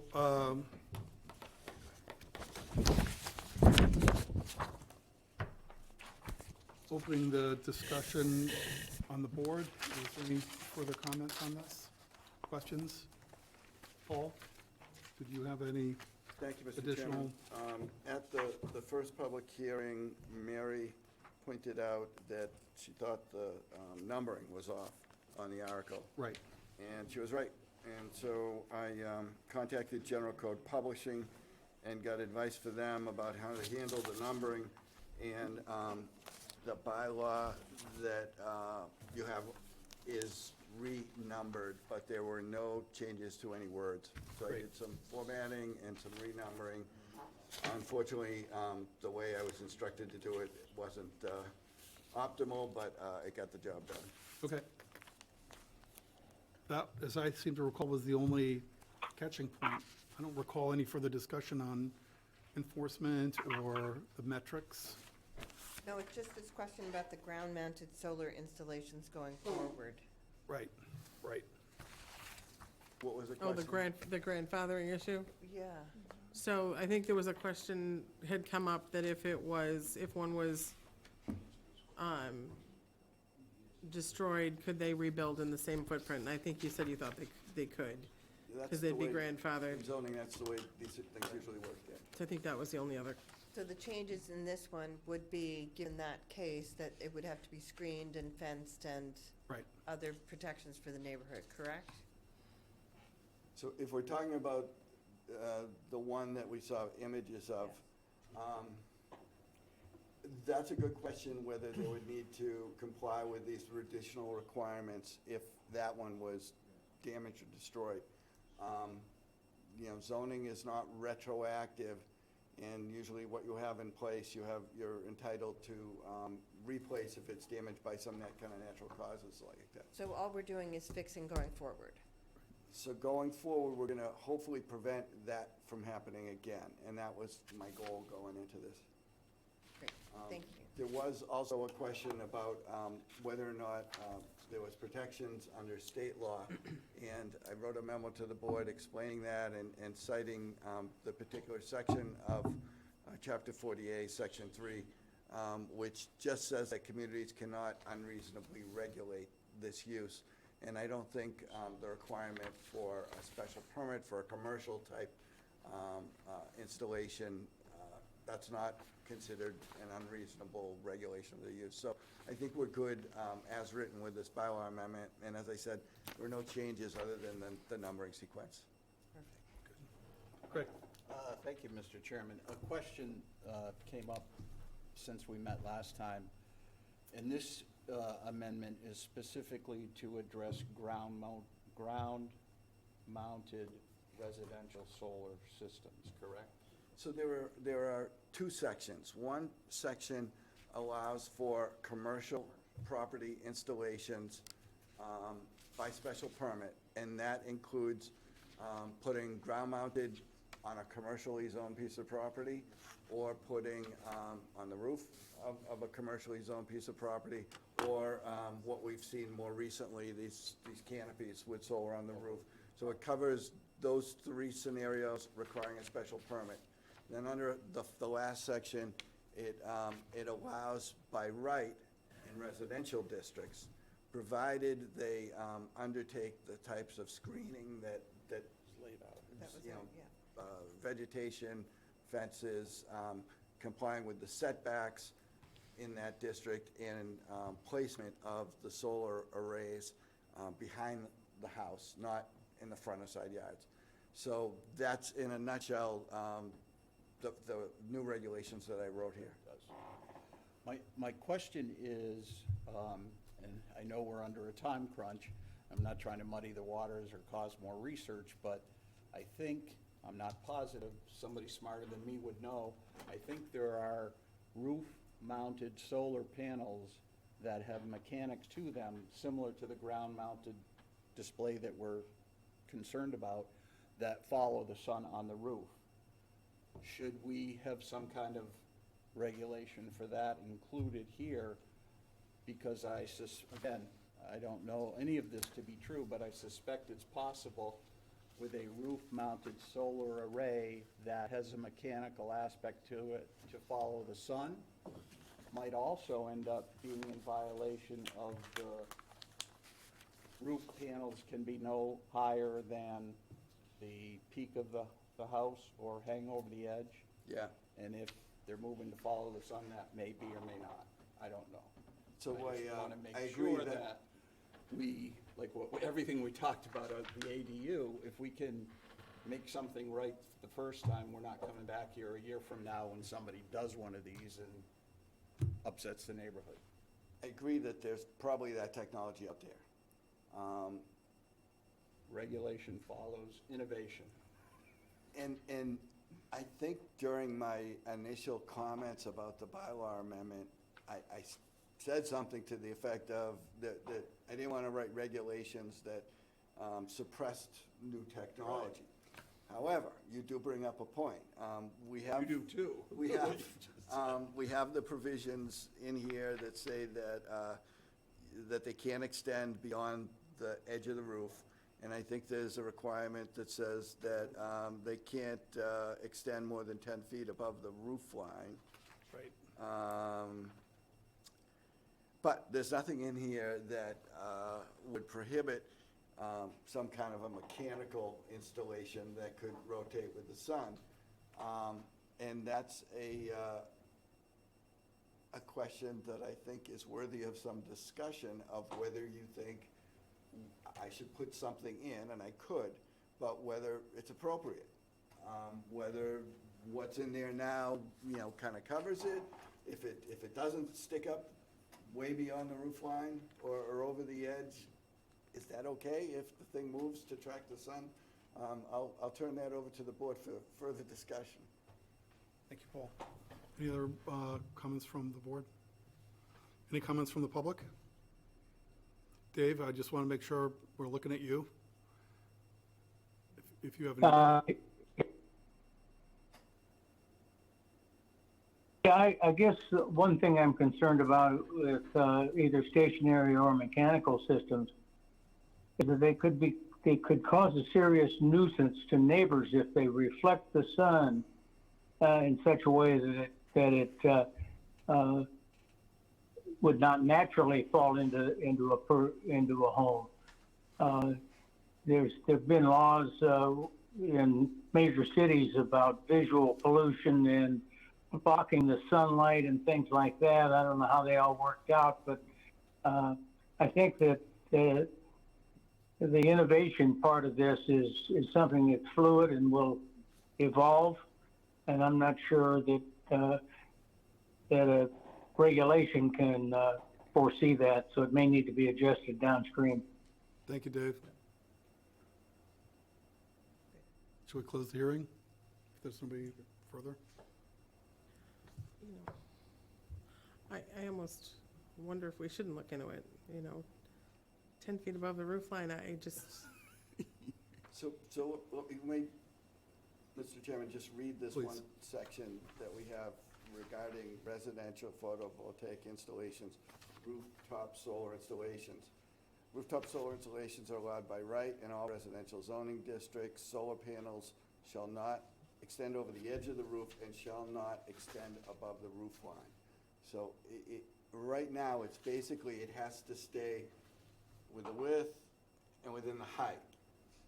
Whether something could be mounted there that moves around, yeah, I think someone could make a case for that. But if we're kind of containing it to the footprint or the roof print of the structure, and related to the commercial rooftop, a lot of commercial buildings have flat roofs. That's where I think I had the provision that says not to extend above 10 feet. So it's up to you on whether or not I could add something if that's what the board would like to do. But again, it's this balancing of trying to allow the technology, trying to reduce our reliance on fossil fuels, and being somewhat liberal with the regulations, but not allowing, hopefully, things that are so obtrusive as the one that we saw photos of at the last hearing. Right. Could we Okay. do something with the language to the effect that says this amendment or these requirements relate to roof-mounted solar applications, whether motorized or not. Something as simple as spelling out that these regulations cover whatever you put on your roof in solar. So in other words, we don't have to come back and say, somebody's gonna say, well, it's mechanical and it went more than 10 feet above. And, you know, so we don't have a regulation saying that. When it lays flat, they can say, yeah, it's not 10 feet above, or it's not above the roof line, but when it goes up, it is. I don't know. Could you just put into the language, at any point, or at any point in time does not extend higher than 10 feet? And that would Yeah. let you encompass the flat and the, Perfect, Mary. just a question. I guess what I'm now thinking is, I should clarify, when I used the term roof line, and maybe what I had intended was the ridge line of the roof, like the highest point of the roof. And that should probably be specified here. Beyond that, do you want me to put something in that says mechanical apparatus? Mary suggested seemed like it would cover it to me, but I'm not a lawyer. Just, my only thought is if the concern is that the installation is flat, but then it can move, when it moves, it can be greater, that would be my only tweak. But with it too, David has a question. Yes. David? Oh, Dave, sorry. Yeah, I have a couple of points. First, Paul, thanks for adding that section, that sentence on the financial surety. Do you believe that also implies that they need to update the surety based on inflation? Or should a phrase be added to make sure that's covered? Could you specify which section of the bylaw we're looking at, please? 325, 154, financial surety.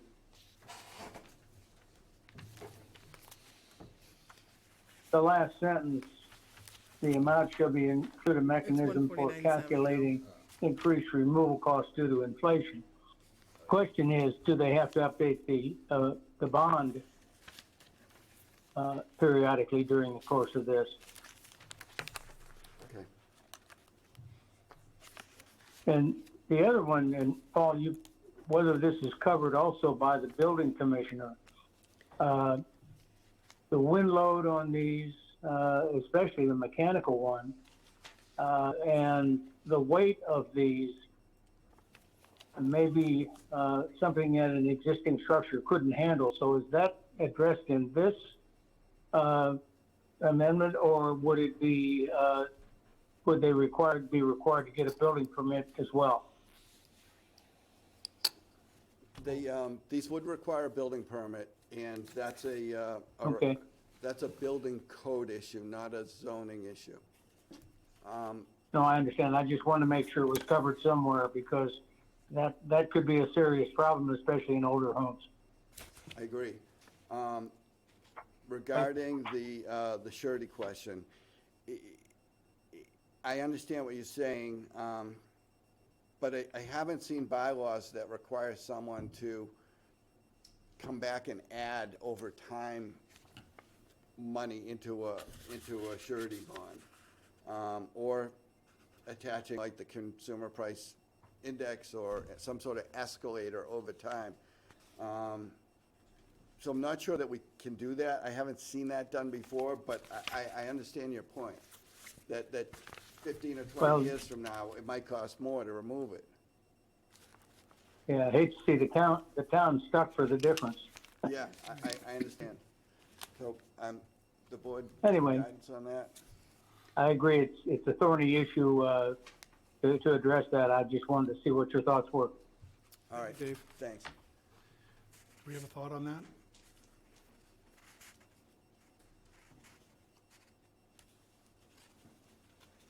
In the absence of a positive, I think that's a negative.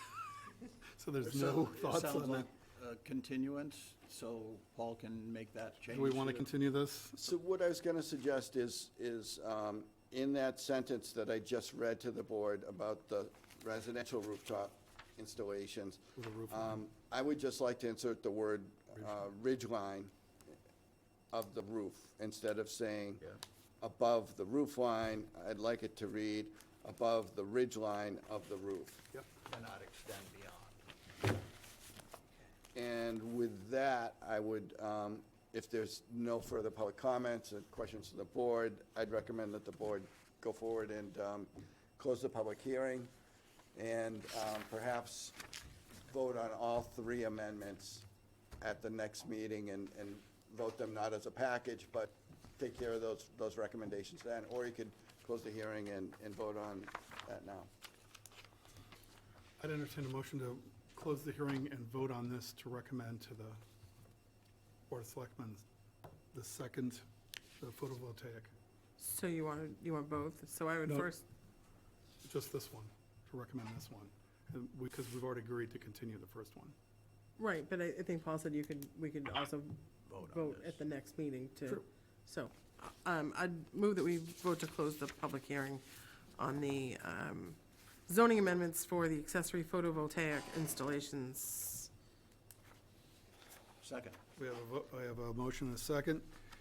Dave Harris, David Harris, aye. Ann Tucker, Ann Tucker, aye. Emily Brody, Emily Brady, aye. Mary Maslowski, Mary Maslowski, aye. Greg Chadwick, Oh, Craig Chadwick, aye. Harry Munz, Harry Munz, aye. Duncan Berry, aye. Does the board want to vote now or vote later? Can we I vote say now now. with those changes? So I move that we vote to adopt the proposed zoning amendments for the accessory photovoltaic installations as further amended by the town planner this evening, and both in numbering and in language, and that we refer the matter back to the Board of Selectmen for inclusion in the warrant. A second. We have a second. Any further discussion? David Harris? So David Harris, aye. the requirement under state law is for the planning board to make a recommendation at town meeting. It's fine to recommend to the Board of Selectmen to include it in the warrant, but I would be more comfortable if the board either added to that motion or made another motion to recommend approval as amended. So I will amend my motion that the planning board vote to approve the zoning amendment for the accessory photovoltaic installations as amended in number and in language, and recommend its approval at town meeting and refer the same back to the Board of Selectmen. Very good. A second. That's, now Dave. David Harris, aye. Ann Tucker, Ann Tucker, aye. Emily Brody, Emily Brady, aye. Mary Maslowski, Mary Maslowski, aye. Greg Chadwick, Craig Chadwick, aye. Harry Munz, Harry Munz, aye. Duncan Berry, aye. Very good. Now we move on to public hearing case number PB 2023-05. Eastwood Companies is requesting a special permit for alternate access to 52 Bay Road. Access is proposed from Vicksburg Avenue. The application is pursuant to the Code of the Town of Harwich, Section 325-18P. The property has legal frontage road on Bay Road, Assessor's Map 98, Parcel S9-2. Property is located in the Rural Residential RR and the Drinking Water Resources Protection District, DWRPD, zoning districts. And I think we have Susan Ledoux presenting.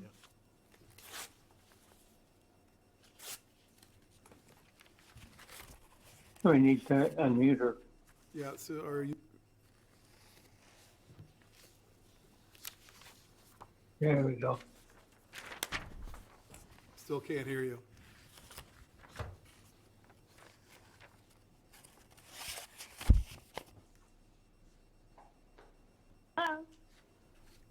That's a Can you good hear sign. me now? Yes, thank you. Yes.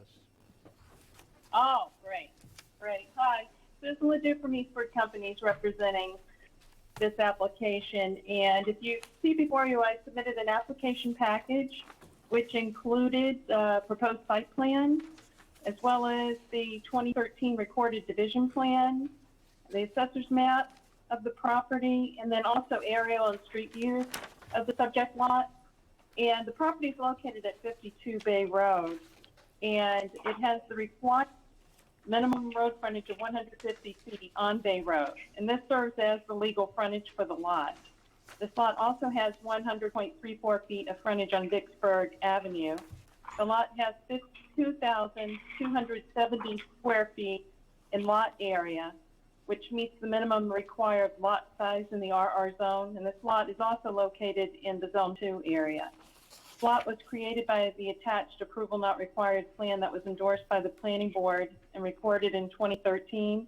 And the attached portion of the assessor map 98 shows the subject lot as having an address on Bay Road, 52 Bay Road, and also an address on Vicksburg Ave, 21 Vicksburg Ave. Bay Road is a connector road in East Harwich used by local motorists to get from Route 28 and Church Street to Orleans Road, with the speed limit in this area of 30 miles per hour, as it is thickly settled. Although most building lots along Bay Road have been developed for many years with single-family homes having 1 to 2 driveway openings each, it is a busier street with more traffic, and we prefer to have the primary access to this lot from Vicksburg Ave. Similar to the newer home that's been constructed on the adjacent lot, if you've been out there at 19 Vicksburg Ave, they were created the same A&R plan in 2013. We're proposing to develop the subject lot with the new home's orientation toward Vicksburg Ave subdivision, as shown on the attached sewer connection plan or site plan. The site plan shows that installing a driveway off of Vicksburg will give the home and future residents more privacy from Bay Road and allow for the maintenance of the existing natural buffer between what would be the new home's rear lot at this point and Bay Road. We will be connecting this home to the town sewer main and Bay Road, so we will need to maintain access to the lot from Bay Road for future maintenance of the sewer connection line. So that should be the only access we need into the property for that maintenance. And also shown in the proposed site plan is a restricted area of 12,000 square feet. I think you'll see it on the northeast side of the lot. Well, my arrow was covered, so I can't tell this, but you'll see it in the corner out near Bay Road. And that is to, this area of the lot will remain undeveloped in its natural state, as it will be used by another lot in the same Zone 2 area for an additional bedroom. This will leave the subject lot with 40,270 square feet in the area to be used to build a new home on this lot with 4 bedrooms. The proposal will do the following. 1, eliminate the creation of a new or / primary driveway opening onto Bay Road, thereby reducing the potential number of access points on the roadway and additional potential conflicts with traffic on this roadway. 2, maintain the naturally wooded area along the Bay Road frontage of this lot while allowing for the maintenance of the access point through the sewer connection line from the street to the house. 3, the proposed driveway opening onto Vicksburg Ave will fit into the existing fabric of the subdivision and neighborhood character. 4, the vehicles from the subject lot will be entering Vicksburg at a reduced speed and will enter Orleans Road at the existing subdivision road opening with plenty of sight distance. And we feel that the planning board can approve the special permit as proposed because it is superior to creating an additional driveway opening onto Bay Road, as well as using the existing subdivision road as access to Orleans Road, to create less disturbance to the topography of the subject lot and maintain a mostly natural buffer along the Bay Road frontage. 3, maintain the rural character of the subject lot and not be more detrimental than the creation of a driveway out to a busier street. 4, provide safer access to the proposed home on the subject lot from Vicksburg Ave. And I believe you do have the municipal lien certificate that's required, and abutters were notified. And I'll be happy to answer any questions. And I believe Bill Marsh is in the room, where's the owners of the property. If you do have additional questions for Bill, he is there. And David Clark our engineer is also available in the room. Thank you. Thank you, Susan. Mr. Halkiotis. Thank you, Mr. Chairman. I've reviewed the application, and it does comply with the requirements of the zoning bylaws, section 325-18K. This section of the bylaw requires that the planning board make some findings. The first being that the alternative access proposed is superior to the access along the frontage. Number two, the proposed alternative access is cleared to a minimum of 16 feet in width and 16 feet in height. And number three, when access is proposed from an easement across another lot, the lot providing the easement will have the required legal frontage in the zoning district. Number three is not really applicable here. So I've reviewed the plan and the bylaw, and this seems like it would be an appropriate use of the alternate access requirements, and I'd recommend that the board vote to approve it. Thank you, Mr. Halkiotis. Any questions from the board?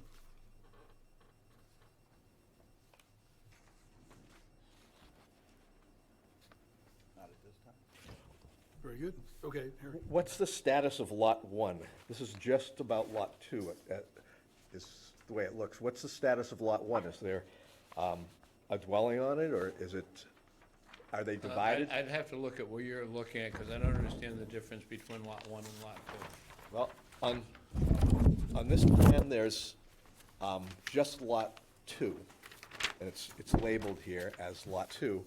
And then on this plan, that's a smaller version of it, and then there's a Lot 1 right next to it, and also on, here. Lot is at 19 Vicksburg Ave, and that has a new house on it that comes out. Okay, thank you, that's what I was Parcel wondering. A, right. Did Susan answer? Yes, thank you. Thank you, Susan. You're welcome. Any other questions?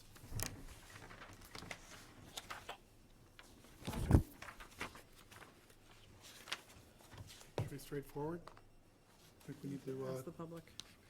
anybody from the public? Please. Hi, my name is Marina Rastusha McHugh, and I'm at 11 Fredericksburg Ave. And I listened to so many eloquent speakers tonight, and this is very new to me, so bear with me. I just had a couple of questions, procedural questions, and some concerns. I know the applicant filed for this February 3rd, and it's for the alternate access onto Vicksburg Road. And yet the property is cleared and gravel is set out onto Vicksburg Road. And I'm wondering, was it already approved, or what? Can you explain that to me? Thank you. Smart. I have not introduced myself. My name is William Marsh. I own Eastward Companies. We are a builder, and we own this lot. This lady is asking about, I think, what I heard is that you were wondering about why we cleared the lot and why we did gravel at the entrance off of Vicksburg. Is that what I heard? Well, yes, and I was just wondering if this is a pending application, would you go ahead and assume that it would be approved and move forward? It's just a question that I don't understand. Well, it's a pending application, yes, that's why we're here tonight with the planning board. We decided after having bought this lot, or while we were in the process of buying this lot, that we thought that a better alternative for the development of a single-family house on this lot would be to access this property from Vicksburg, because it had enough frontage, versus Bay Road, because we see Bay Road as a very busy road, and we were trying to get away from that traffic and create a driveway that would have less traffic, so it would be safer for the future homeowner of this property. We also were paying attention to the orientation of this lot in that the Vicksburg entrance would allow the front of the house to be on the north side, and the rear of the house would open itself up to the south side, thereby getting much better sun into the house. And we constructed some gravel because when we cleared the lot, we cut the trees. We did not do any further than that. And we constructed some gravel at the entrance so that we would not, in that construction effort of clearing the trees, so we wouldn't create any mud and dirt out onto Vicksburg, and that's why we constructed some gravel at that entrance. Does that answer your question? It does, and I understand I would prefer having a driveway on Vicksburg rather than Bay Road. I just feel it's a little jumping the gun because it's already been, it's like, why are we having this meeting if you've already gone ahead and done what you wanted to? Well, we have had a history with this board of asking for this kind of alternative access to a building lot, and this board has been gracious in having given us those approvals on other lots. So we thought that it would be kind of a rubber stamp, but I don't want to overstep my boundaries here, and that's why we did what we did. Ms. McHugh, I would just add, I think the unstated point that he was making is that it's a reversible action. Correct. So Which means, that it can be undone. okay. So in Yeah, other words, because laying he down has gravel frontage on Bay can be Road. plowed and it'll return to its original state. Yeah, mostly we didn't want to create, the wood loam and the dirt out onto a public road. Right.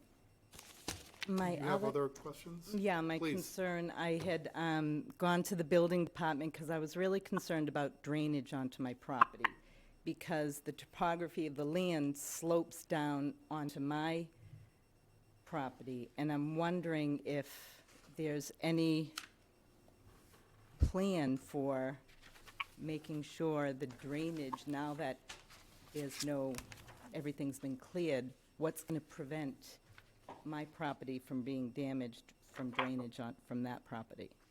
I will attempt, and I think I can answer your question. Let me first say, and I don't want to sound like I'm sitting here bragging, but I've been a builder in this town for 53 years. I clearly understand the law. I am not allowed to send or direct any stormwater, otherwise runoff, onto any other property that I'm surrounded by. I understand that I have to take care of my own runoff and my own drainage with whatever drainage systems I have to engage and install. David Clark is here. He's our engineer, very savvy guy. He's designed this whole thing, and I'm sure that we'll implement and install whatever drainage we need to not send any runoff onto your lot. Are you to the east or to the right of this? I am, if you're standing on Vicksburg and the lot is cleared, I am on Fredericksburg. You're to the left. Yes. Right, and there's, for the board, the topography on this lot, there's a significant change in grade, roughly 8 feet from the basic area where we're gonna build toward this lady's lot. And we're gonna have a walkout in that area, and we will be taking care of whatever storm water runoff we have and drainage in that direction, mostly for our own use. But we clearly understand we cannot send stormwater runoff onto an adjacent lot or property. Thank you, sir. Can I jump in also? Yes, Susan. Yeah, hi. I just wanted to add two things to what Bill is saying, and we do have dry well proposed of the house in 2 areas, and that will handle roof runoff and driveway runoff, and a trench drain proposed in the driveway.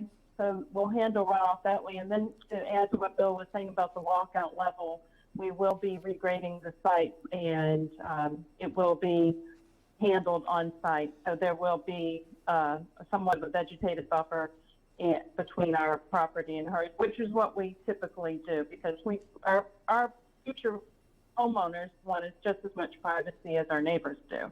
So just echoing what Bill is saying, we know that we cannot contribute stormwater to other properties or the roads, so we will handle that on site. Thank you. Thank you, Susan.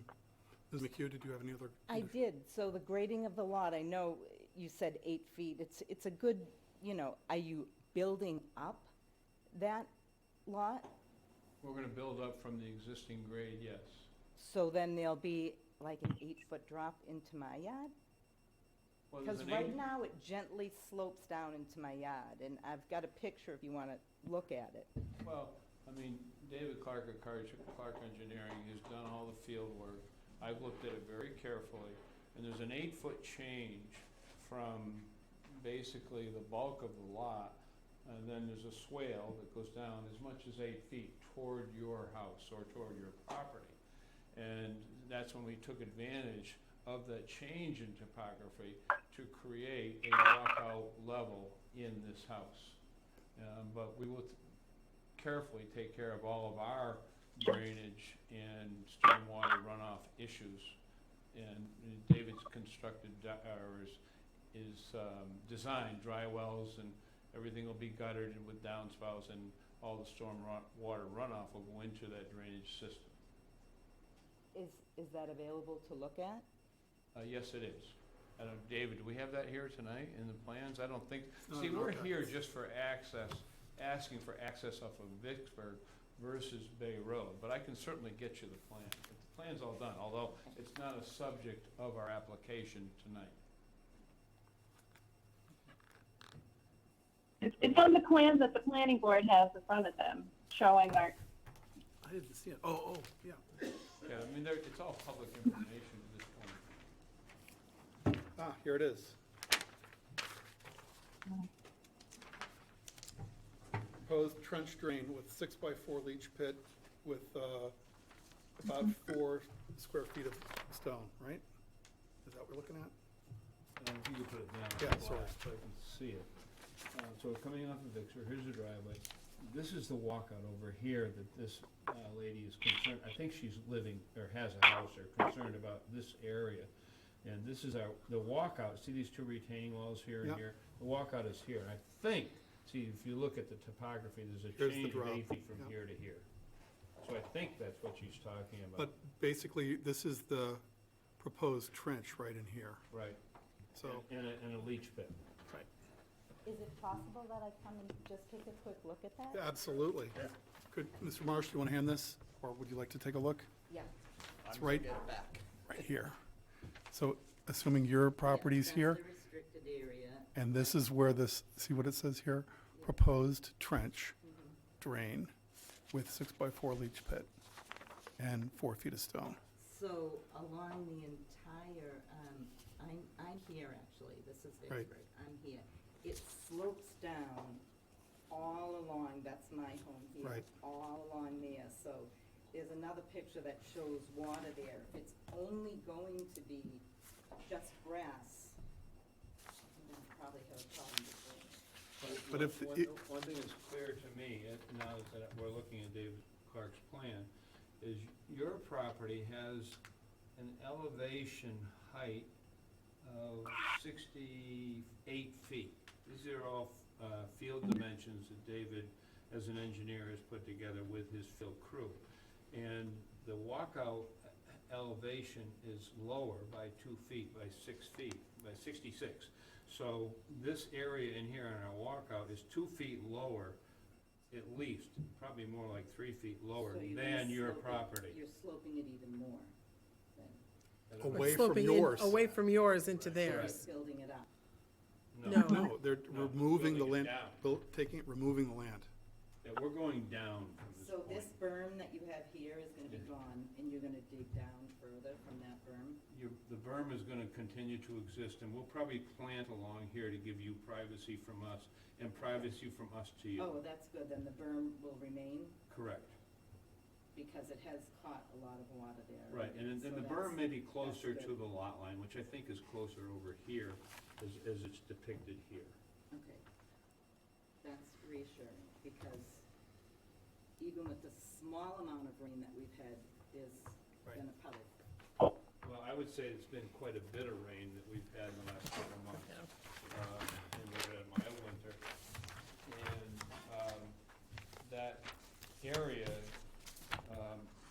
where we cleared the trees is full of what we call locally hardening, which the water can't get through. So once we can clear that and get to sand, the water will drain. You won't see that puddle. Well, thank you for your time and for answering my questions, because I did think it was odd that we were here having this hearing when the work had already been done to Vicksburg. No, So no, I after the- appreciate that information. Well, Excuse thank me, you but for after your, the meeting, if I can get your name and address, phone number. I would love that. I will mail you a set of plans, of the site plans and of the house plans. Thank you. Ms. McHugh, thank you for your questions. All right. Appreciate it. Any other comments from the public? All right, shall we close the hearing? I move that we close the public hearing for case PB 2023-05. Second. Vote to close. David Harris, David Harris, aye. Ann Tucker, Ann Tucker, aye. Emily Brody, Lee Pretty, aye. Mary Maslowski, Mary Maslowski, aye. Craig Chadwick, Craig Chadwick, aye. Harry Munns, Harry Munns, aye. Duncan Berry. Aye. Thank you.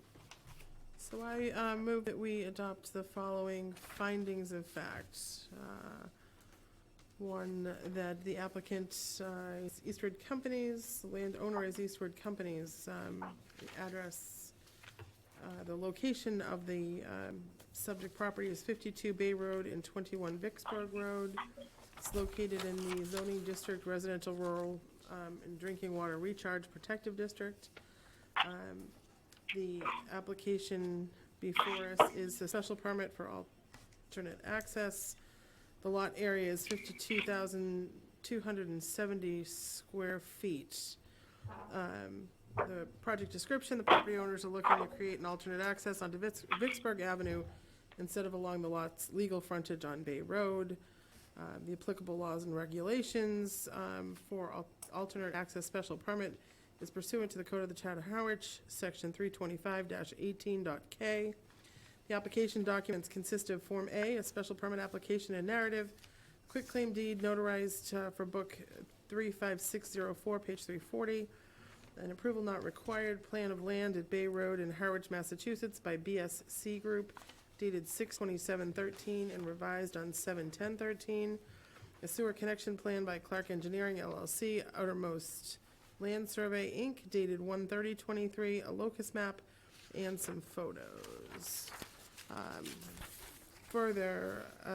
Adopt further findings that, one, the alternate access proposed is superior to the access along the frontage, and two, that the proposed alternate access is cleared to a minimum of 16 feet in width and 16 feet in height. Do we have a second?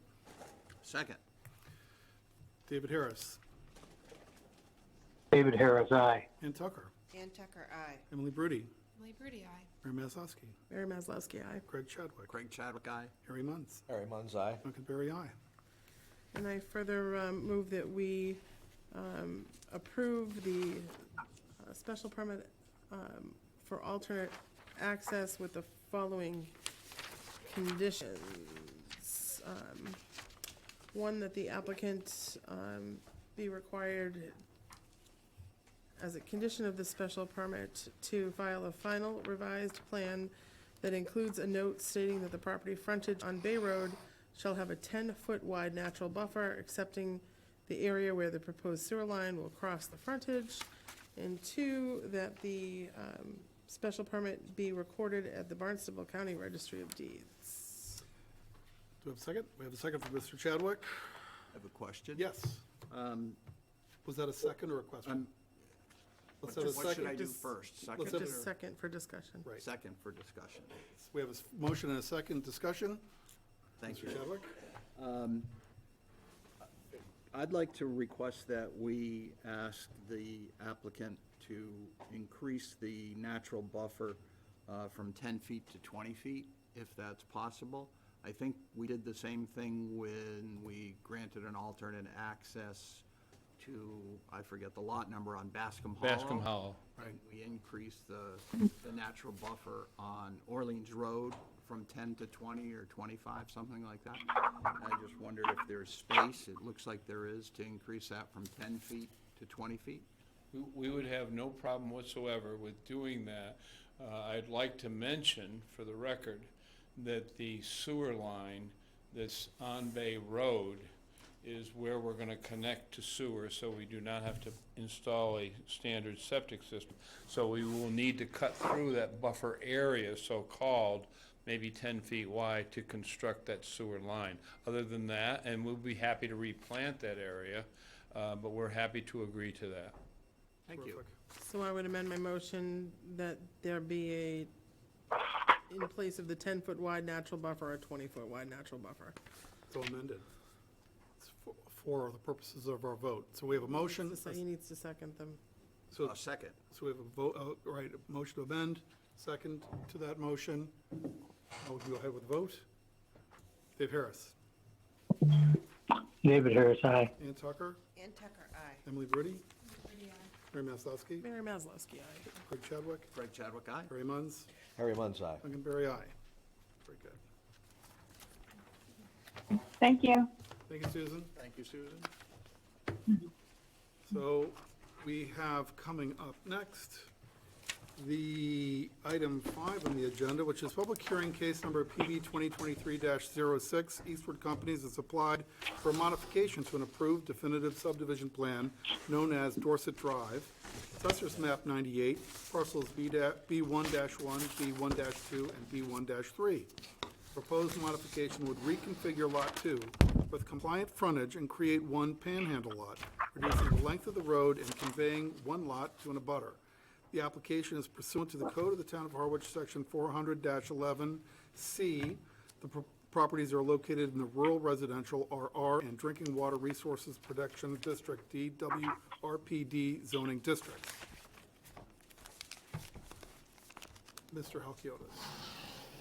Thank you, Mr. Chairman. I reviewed the plans for the modification to the subdivision. This was a subdivision that was approved in 2007. It approved a 4-lot subdivision, case PB 2007-24. The applicant's proposing to reduce the length of the proposed road to less than half of the original length and reconfigure 4 buildable lots into 3 lots, one of which is a panhandle. And apparently, a portion of the former subdivision would be conveyed to an abutter. I've reviewed the plans and the subdivision regulations and the waiver request. The board has been asked to waive a requirement for a plan scale, 1 inch equals 80, instead to a scale of 1 inch equals 40 feet on the plans. The board's also been requested to reduce the pavement width from the required 20 feet wide to 14 feet wide. In looking at the plans, there were a couple of things that caused me to check the requirements and the subdivision rules and regulations. And it became apparent that this modification and the earlier subdivision did not include a sidewalk, and the modification to the subdivision also didn't require a sidewalk. That, I think, should be added to the other 2 waiver requests for the board to vote on. In addition to that, the cross-section of the road showed a sub-base material of hardness, and the subdivision regulations, section 14.8, base course, leveling course, this section of the regulations requires 4 inches of densely graded crushed stone. That should be included as a waiver request as well. The section of the subdivision rules and regulations on waivers states that the applicant should make these waiver requests in writing, which they did for 2, but need to add a couple. And the applicant in the waiver request must specify the reasons for the request and how such waivers would serve the public interest. In addition, acting to approve waiver requests, the board may consult with other agencies as appropriate and may impose reasonable conditions and/or requirements not expressly written in these rules and regulations.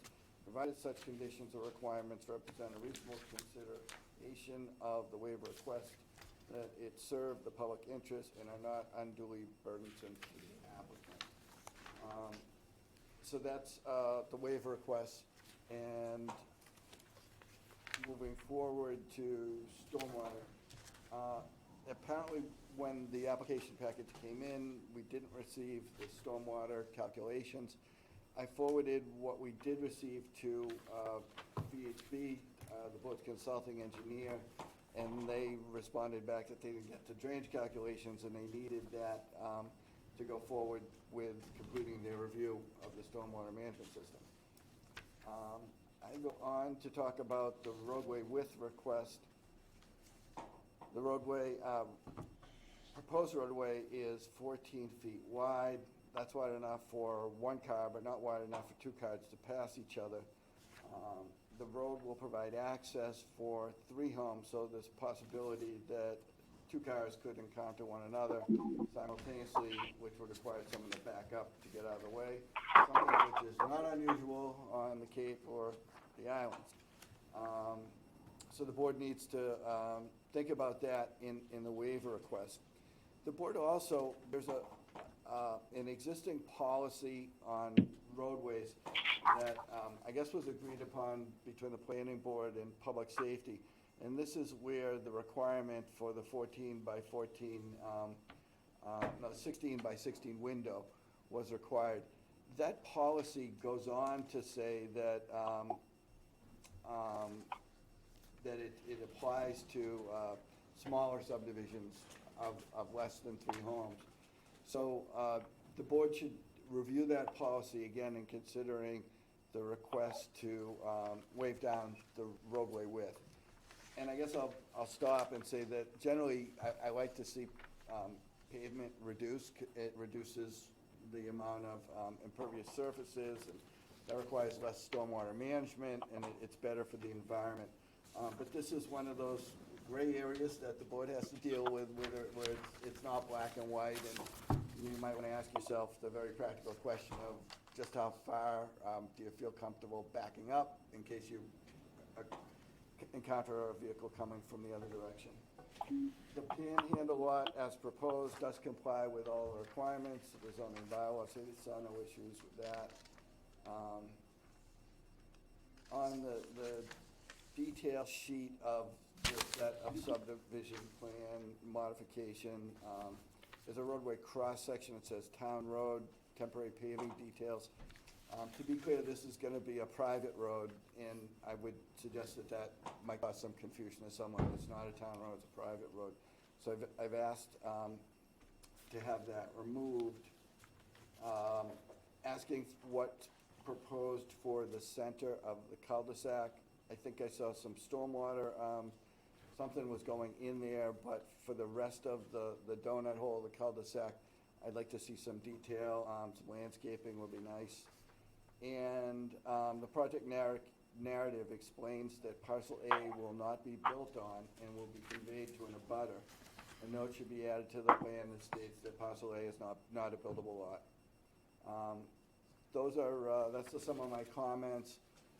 I think the board should discuss the waiver request to give the applicant some direction tonight on what they might need to either add to the plan if the waiver would not be granted, or leave the plan alone.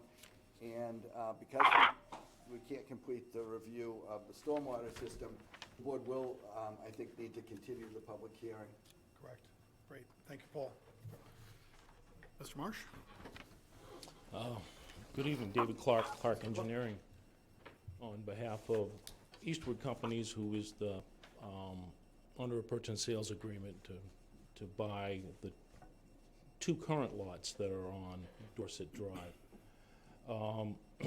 The goal of the project is to reduce the number of waivers that was granted by the planning board in the previous approval. The previous approval was for a 16-foot wide gravel road, no drainage, and no utilities, and no plan and profile, so it was basically a complete waiver of all planning board rules and regulations regarding road construction. We're improving it by paving the road. The reasons being that the houses that Eastwood companies typically build, the buyers want a paved road over a gravel road. Second, we intend to dry sewer this subdivision, and the DPW is gonna need access to the manholes once it goes online, and a paved road is more suitable for the DPW to maintain those manholes. We're providing drainage. No drainage was provided under the existing approval. As far as the revisions to the calculations, I did receive the comments, and we will be providing additional information that the town's engineer would like to see, although those calculations are part of the select board's stormwater permitting, not the planning board's, but we intend to comply with that. As far as the 14 feet of pavement, we feel it complies with the corridor requirement in that it's 16 by 16. You include the berms, or the berm on one side and the shoulders, we have a 24-foot wide corridor. And if you look at the layout of the subdivision, we've dramatically reduced the length of the road. So if a car is leaving Lot 3 and entering the cul-de-sac, they really only have to pass Lot 1. So we don't feel there's going to be any conflicts, and I personally feel, given that it's only a 230-foot long road, we're not having cars traveling at a high rate of speed. I mean, if they're going 10, 15 miles an hour, it would probably be the average speed. 14 feet of pavement is probably just about enough for them to squeak by each other. And given that there's conflicts of only really 2 lots, the likelihood of that happening on a continual basis is pretty remote. And that's why we chose 14. The second reason why we chose 14 is that the existing layout of Dorset Drive and what we're proposing now is up against the back property lines of everybody on Williamsburg. If you look at the plan and profile, we've really tailored the plan and profile to try to fit the existing grade as much as possible. Typically in an eastward subdivision, we look at mining the road for filling lots. Given this is only a 3-lot subdivision, there's no need for that, so we're keeping it as close to the existing profile as possible. And by having 14 feet, we're able to pitch the road to the north, which reduces the amount of regrading on the south side of the road up against the Williamsburg side. So those are the reasons why we chose 14 feet. We understand that we have to continue because there's additional information. But moving forward, we would like the board's opinion on the 14 feet because that changes the drainage calculations, and that's why I refrained from submitting revised one. And lastly, well, not lastly, but regarding some of the other waivers that should be included, that plan note or the plan detail regarding paving in a public way, we are paving in a public way in that we have to do work within Orleans Road, and the standards to repair Orleans Road is different than the paving standards for Dorset Drive that we're proposing. So that's the only reason why that detail is there, because we have to make cuts in the road to access public utilities, and that's strictly how we're going to, detail of how we're going to patch the road. Requirement for sidewalks, I don't believe is a waiver, because under the table, I can't remember the exact table number, but it spells out the required road improvements for various sizes of subdivisions. This is a way, 5 lots or less, and sidewalks are not required subdivisions of 5 lots or less. So we don't believe that requires a waiver. Are you done? Sure. David's given, if I can speak, David's given some very good reasons from his engineering standpoint, and I have a couple things to add, but based on my career, of having done multiple subdivisions over a lot of years in different towns in basically Chatham, Harwich, and Orleans, we've done several small lot subdivisions of 14-foot width paving, and we find that they work very, very well. Cars are basically about 6 feet wide, so times 2 is 12 feet. So there's still a couple of feet, and if if the worst came to worst and it was 2 big trucks or something, somebody just needs to pull off onto the grass shoulder, and I don't think it's an issue. I can tell you as the builder that on Lot 1A, we would hold the garage on Lot 1A to the left or toward the northwest or closer to Route 39 Orleans Road. And so that minimized, at least coming and going from Lot A from the garage will minimize the amount of traffic on Dorset Drive because it'll be much quicker to enter and exit off of Route 39 Orleans Road. And I have to say that based on my experience, when we've done 14-foot width paving, we've really had no issues, no degradation to the side shoulders or anything like that. Every time I pick up the newspaper in the morning, there's something about carbon footprint. And so we were trying to be environmentally conscious and do less paving, which means less road maintenance, less plowing, less a lot of things in the future. So based on experience and our time in this business, we put forth the proposal, with all due respect to Paul, of a 14-foot width. Thank you. Thank you, Mr. Marsh. Mary? So I guess my question on the 16 to 14 issue, for me, it's more an issue of whether the fire department's okay with it being paved at 14. So I guess that's where I defer, just knowing trucks and We'd be happy turnarounds. to go talk to the fire department before we come back to the department. Perfect, that'd be Is that great. right? Yes. My understanding that the policy talks about a 16 by 16 cleared area. It doesn't say that the road has to be 16 feet.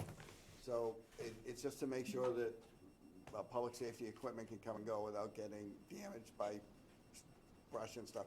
So I don't think that's a connected, they're two different issues.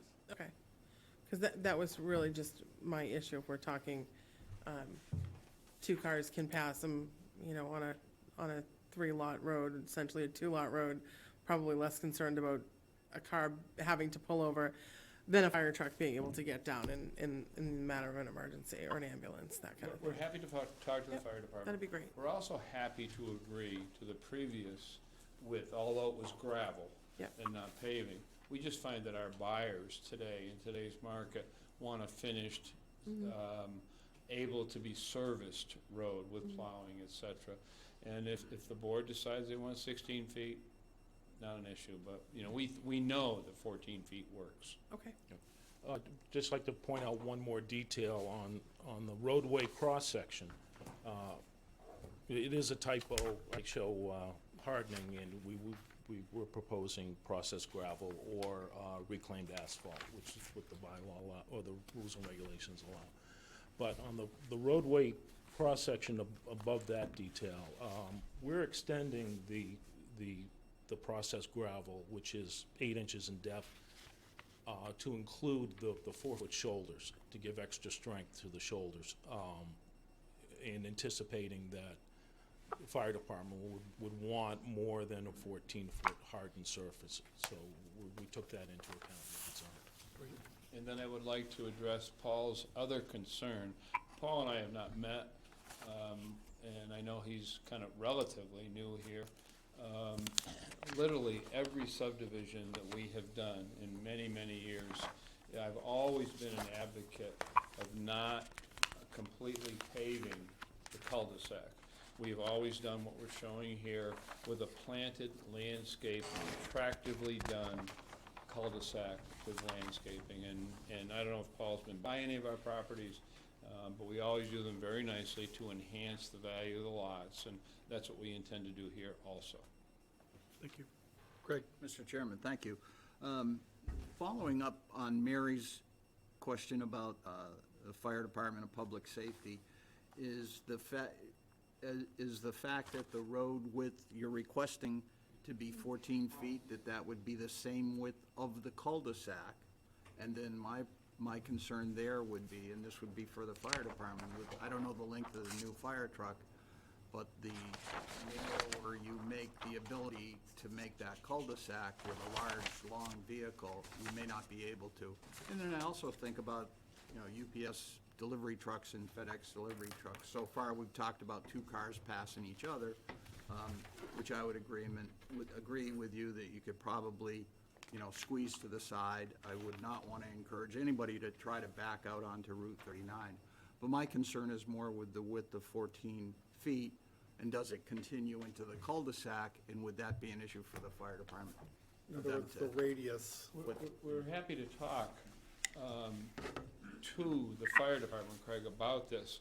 But I can tell you, over many, many years, in many subdivisions, we have never had that issue with the cul-de-sac and a large truck going around the, but I have to say, we haven't had any fires.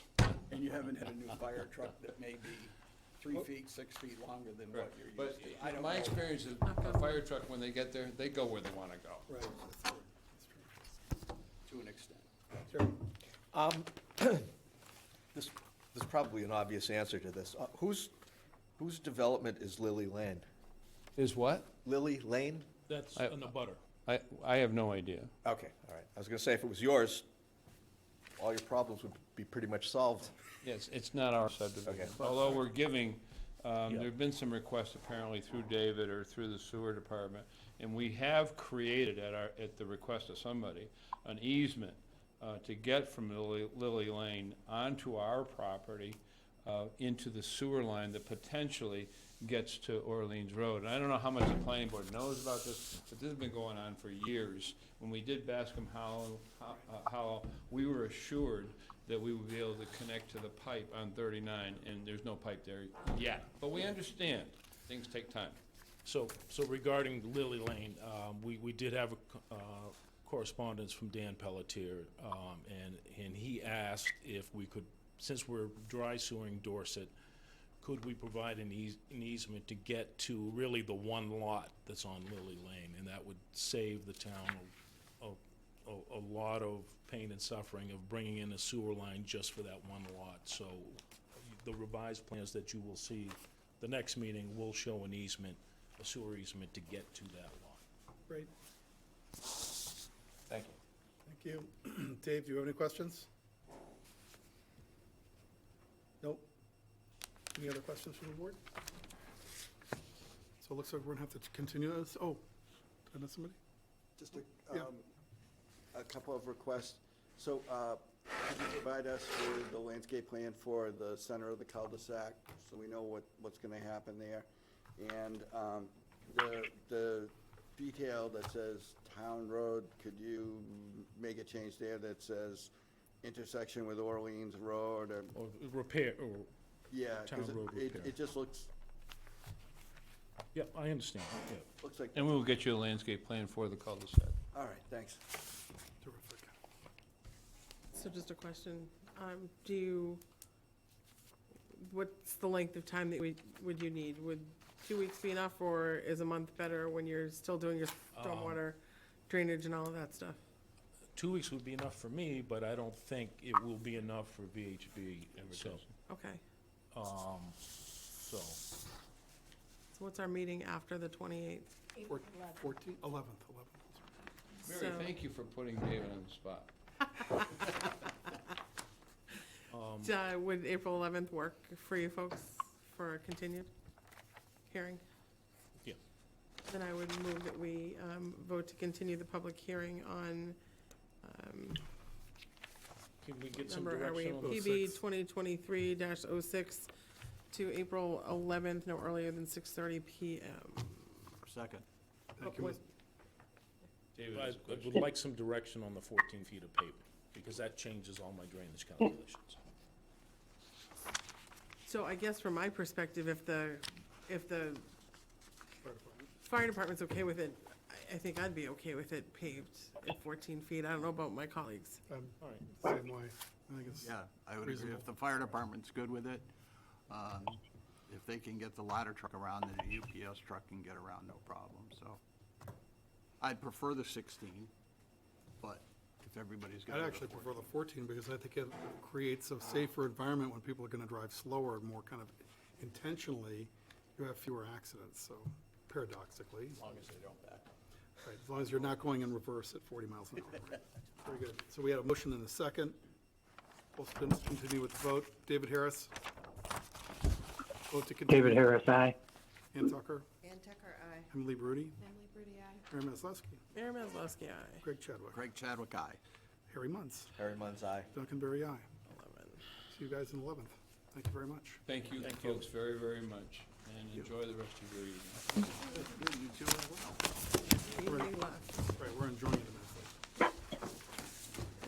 So our next item and final item on the hearing section of this evening's meeting is for case number PB 2023-07, Round Cove Resort Owner LLC and Four Cove Landing Road Owner LLC, AKA Wequassett Resort, are seeking a site plan review special permit and a use special permit for an increase in allowed hotel/motel use by more than 7,500 square feet of floor area as required under the Harwich zoning bylaw sections 325-9 and 325-51. The applicant is proposing 12 additional hotel units in connection with renovation of buildings at Wequassett Resort and Golf Club. Property is located at 2173 Route 28, head of the bay, map 115, parcel S1/3 in the Commercial Highway CH2 zoning district. Mr. Halkiotis. Mr. Chairman, I'd like to defer to the applicants, so let them present their project, and then you can circle back to me. Very good. Thank you for your patience this evening. You all are out in force. Appreciate it. I'm delighted to hear what you have. Thank you. I'm Marion Rose, for the record.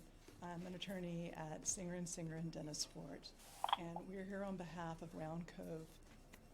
I'm sorry, could you speak up a little bit? Because Certainly. I'm having a hard time hearing you Can you hear myself. me? Certainly. We're here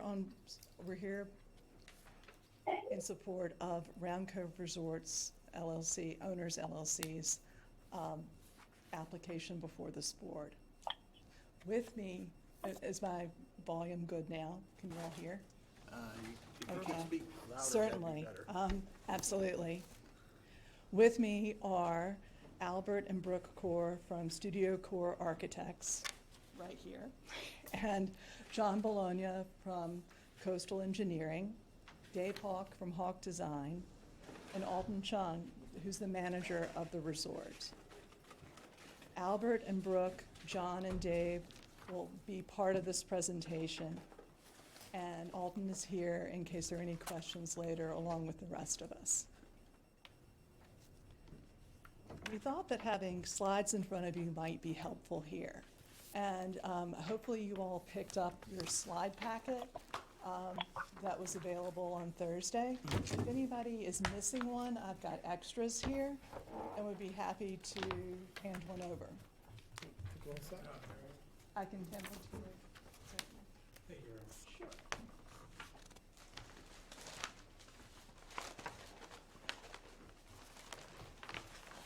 So, just in terms of housekeeping, what we'll do is have the slides on the screen, but also I'll be referring to the slides, and my colleagues will be referring to the slides in front of you as well, and they're numbered. Round Cove is the owner of the Wequassett Resort and Golf Club, located at 2173 Route 28 in Harwich. The proposed project is located at 2173 Route 28 and, in a more limited fashion, at the adjacent property, Four Cove Landing Road. These two properties are both owned by Round Cove and will be merged by an 81X plan, along with Swan Drive parcels shortly. The property is located in the RH2 zoning district and contains roughly 22 acres of land. The property's primary use is hotel and motel use. And that's allowed in the RH2 zoning district by special permit. The resort has provided lodging for guests and associated services on a grandfathered basis for decades. This property is developed, but it's well under the maximum building coverage for the property. It's roughly 8%, when 30% is the maximum allowed. It's probably, if you're ready to look at your slides, if you would look at the number 1, which is the aerial view. It's 2 pages in. That will show you the area where the work is to be done. You'll see 2 circles. There's buildings A and B, and buildings K. Those are the names of the proposed buildings. If you were looking at the existing site plan, it would be buildings 1 and 2 and 11. But we'll be referring to them as the proposed buildings A, B, and K throughout this. So it's the buildings A, B, and K, and then the surrounding areas in hardscape. And also, there would be an altering and improving of a parking area, which is just north of buildings A, B, and K, next to Rose Cottage, which is building number 20. The use of the structures, existing and proposed, will remain unchanged, but the total number of rooms will increase by 12 rooms. It's 4 rooms for each of the 3 buildings. And if I haven't mentioned it before, the 3 buildings will be identical in design. By adding a second floor and the 4 units to each of the 3 buildings, the project will increase the hotel and motel use by more than 7,500 square feet. The pathways around these areas are laid in dry-laid bricks, and those paths will be relocated, redesigned, and updated where necessary. Grading and retaining walls will be employed in response to the adjusted building, walkways, and parking locations. The parking area north of building A and B will be graded. It's the one I was talking about near Rose Cottage, and its location will be slightly altered to provide an additional accessible parking space and continued conforming parking spaces. The proposed work is focused in the areas around buildings A, B, and K, and other parts of the resort will not be affected by this work. The relief we're requesting in order to complete this redevelopment, as shown on the submitted plans, is a site plan review special permit and a use special permit for the increase of over 7,500 square feet of floor area for an allowed use in accordance with sections 325, 55, and 325-9.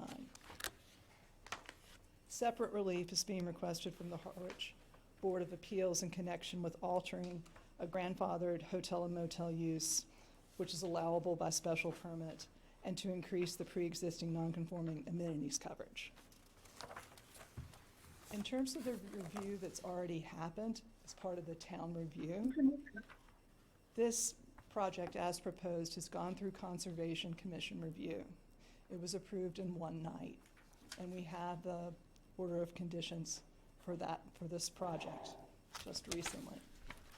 We've also gone through informal and I guess formal staff review with the town, with Paul and department staff.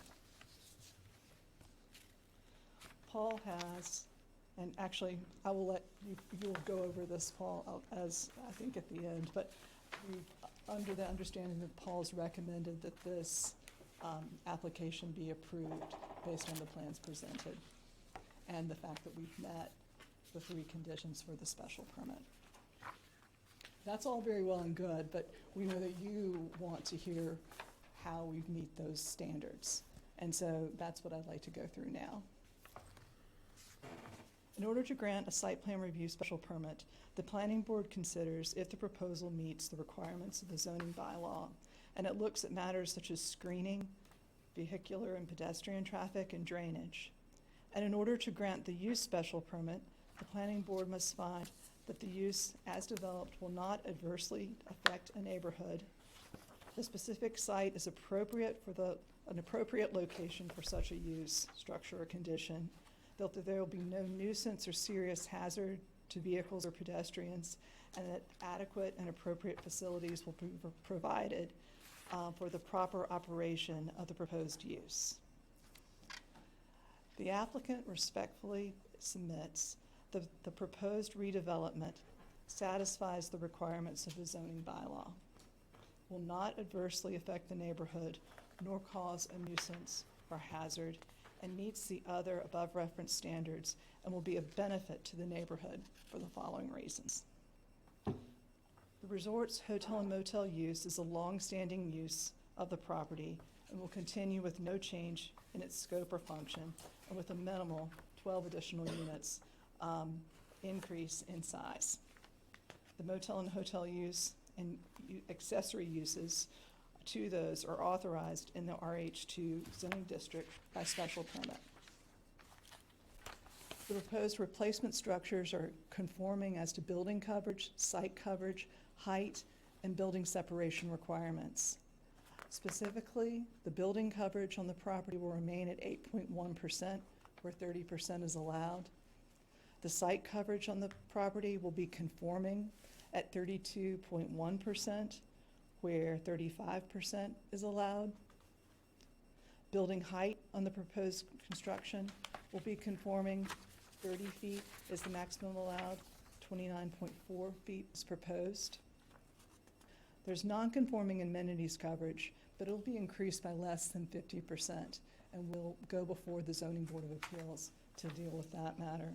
This increase is primarily related to just redesigning the pathways within the project area, which will have both an environmental, pedestrian safety, and operational efficiency for the resort. The proposed new structures, A, B, and K, will result in structures that will meet all the current fire, life safety, ADA, and environmental codes and regulations. Significantly, there are 3 newly designed ADA units that Brooke and Albert will talk more about. The plantings throughout the project's area will be enhanced with particular emphasis on increasing naturalized areas within the 0 to 50-foot buffer zone, resulting in clear environmental benefits. The affected areas buffering neighboring properties will be supplemented with enhanced landscaping to screen the proposed buildings and enhance abutter privacy. The redevelopment, we believe, will not cause or contribute to any undue nuisance, hazard, or congestion. As stated, the reconfiguration of the walkways will reduce on-site hazards.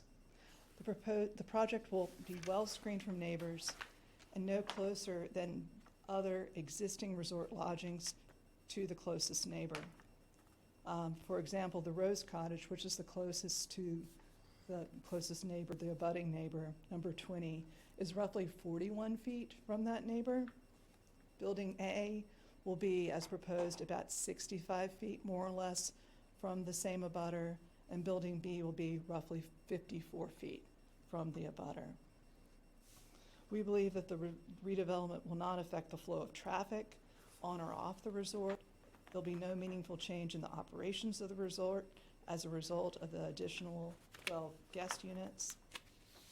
The number of parking spaces will remain a conforming 303 parking spaces. Currently, they're 304, but we're adding 1 new accessible space, and the reconfiguration makes the total number of spaces 303, but still conforming. When considering whether this project is of benefit to the neighborhood, we'd argue that one of the greatest benefits is to the environment and the watershed. The Harwich Conservation Commission has reviewed the proposal and issued the order of conditions, as I've mentioned before. We believe that pulling, in particular, Building A away from the 0 to 50 buffer area and pulling it back will make a significant difference, and we followed the town's advice, particularly the conservation agent's advice, on making that a key part of a redevelopment plan here.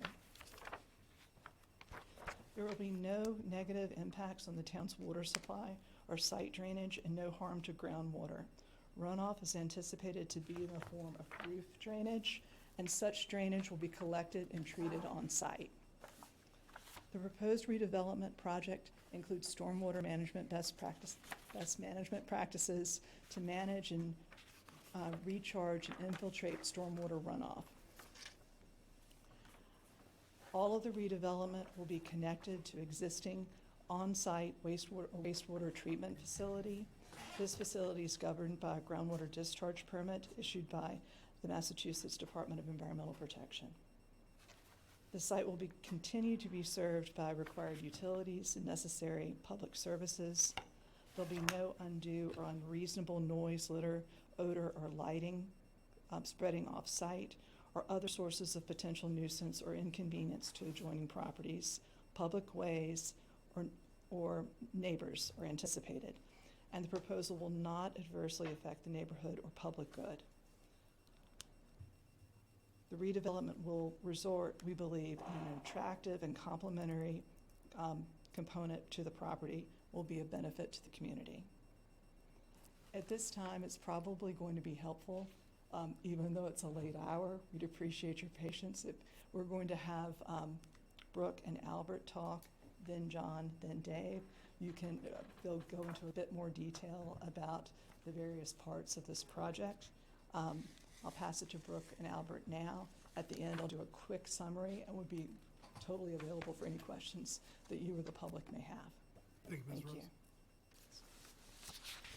Hi everyone, Albert Core from Studio Core Architects.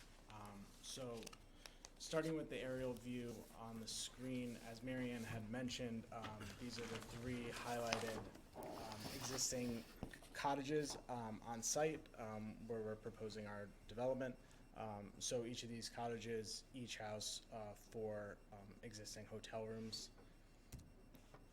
So you can see in this site plan diagram those existing cottages highlighted in red, and then overlaid on top are the locations of the proposed new signature suite buildings, which will house 4 hotel units on the ground floor, as well as 4 new hotel units on the second floor, giving this development a total addition of 12 new hotel keys for the entire Wauquasit Resort. So you could see in particular Building A and Building K, as Marianne had mentioned, are being pulled away from the coastal bank. So we're being mindful of these buildings' relationship to the coastal bank while also respecting our rear 50-foot setbacks. Also with these 3 new signature suite buildings comes 3, we're proposing 3 accessible units sporadically placed to give an even distribution throughout the 3 buildings. So you can see that we have garden view, double queen, water view, king rooms in buildings A and B on the ground floor, and then with building K, we're integrating with the landscape, which will provide a grade access point at the second level, giving a second story water view, accessible double queen room. So this exterior rendering, to give you a sense of the materiality for the new buildings, we're largely staying within the language of the Wauquasit Resort to fit in with the existing context. We have cedar shingle siding, similar window divisions and language, mahogany decking, painted trims, eaves, and decking as well. And then we have our typical elevations. You can see the deck elevations to the top. That's mirrored on both the front and back of these structures, both for the water view side and the garden view side. And then lower, you can see the entry elevations, which indicate the elevation where you're accessing both the first floor as well as the second floor for these units. And you can see on the elevations, each of the ground floor units will have access to a walkout patio, while the second floor units having access to a walkout deck.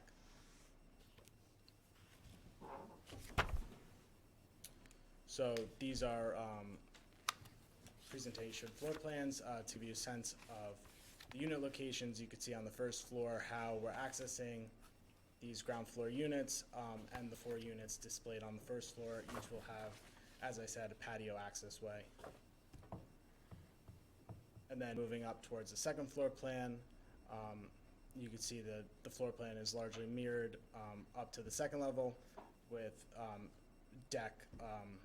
open decks access point. For the roof plan, we are proposing a set-in bulkhead, which is going to take all of that mechanical condensers and systems, which would sit, on the site, and we're bringing that all within the building footprint to be occupied on the roof.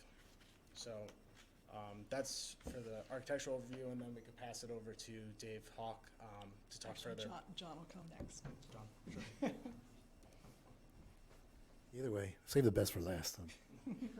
Let Dave go up next. For the record, John Bologna, Coastal Engineering. I'll be brief. I think both Marion and Albert and Brooke kind of covered most of the engineering aspects of it, but just to reiterate, the site was designed in accordance with the town bylaw standards, meaning with respect to the site area coverage, as well as setbacks and so forth. And all the buildings will be tied into the wastewater treatment plant, which is already on site. That was installed back in 2008, 45,000 gallon treatment plant, which was designed for future potential development, and we're well over the design capacity of the treatment plant. The stormwater system was also designed to control runoff per the state Massachusetts stormwater management regulations. We did request a waiver under section 4C and 5D under the stormwater permit, and notwithstanding the approval through the order conditions, which the town allows for a waiver in that case, and we did obtain order conditions. And then, as been mentioned, all the buildings are being moved further away from the resource area, so it was a really tight corner, trying to push everything back to get away from the resource area to provide the mitigation. There's an extensive mitigation plan that was provided and was approved by the Conservation Commission. And then also with respect to the sideline setback, where the sideline setback is 50 feet, and we actually have about 65 feet setback from that back line. So anyways, that's a quick rundown. I'll be happy to answer any other technical questions, and turn it over to my colleague, Dave Hawk, next.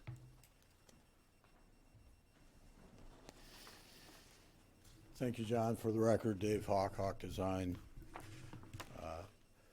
Been working on this project for over 20 years on exterior spaces out there. Been in front of this planning board for quite a few times.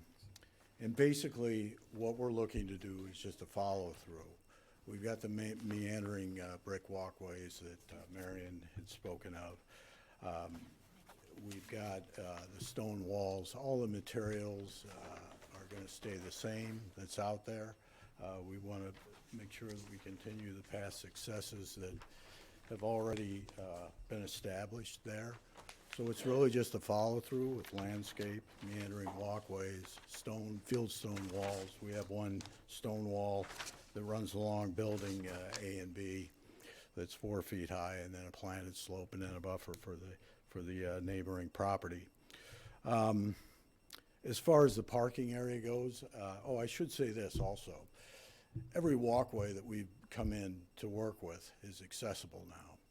So when you're dealing in a coastal environment, you got a lot of ups and downs. That's kind of a difficult issue to deal with. But in every instance where we can, we've always tried to make those walkways accessible.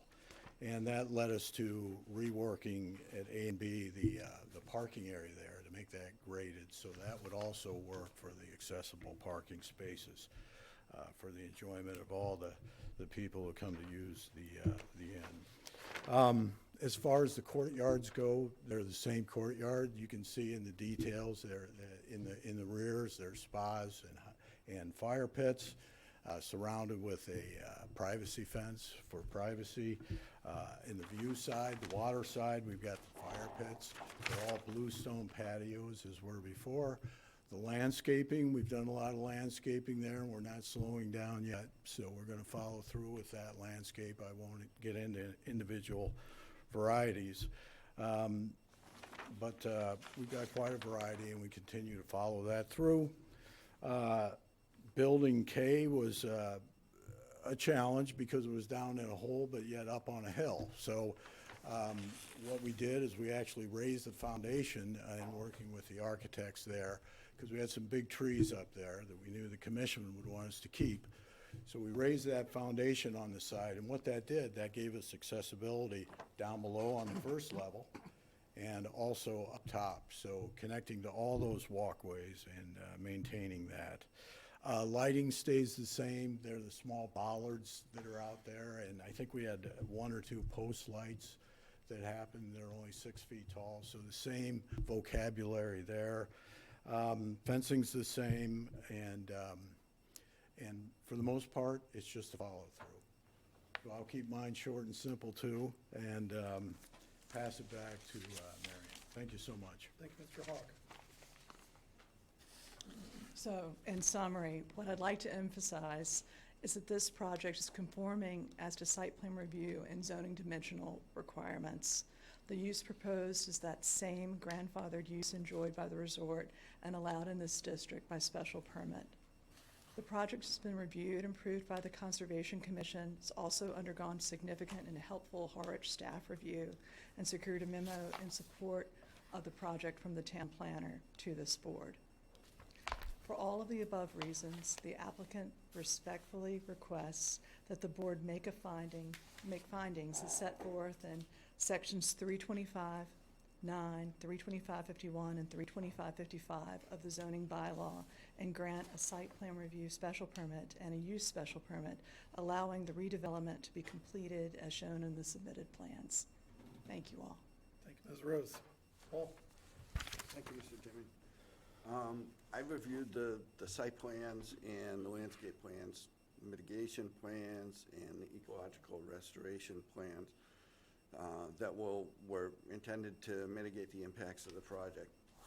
As you've been told, the Conservation Commission has reviewed the project and approved it, issuing orders of conditions.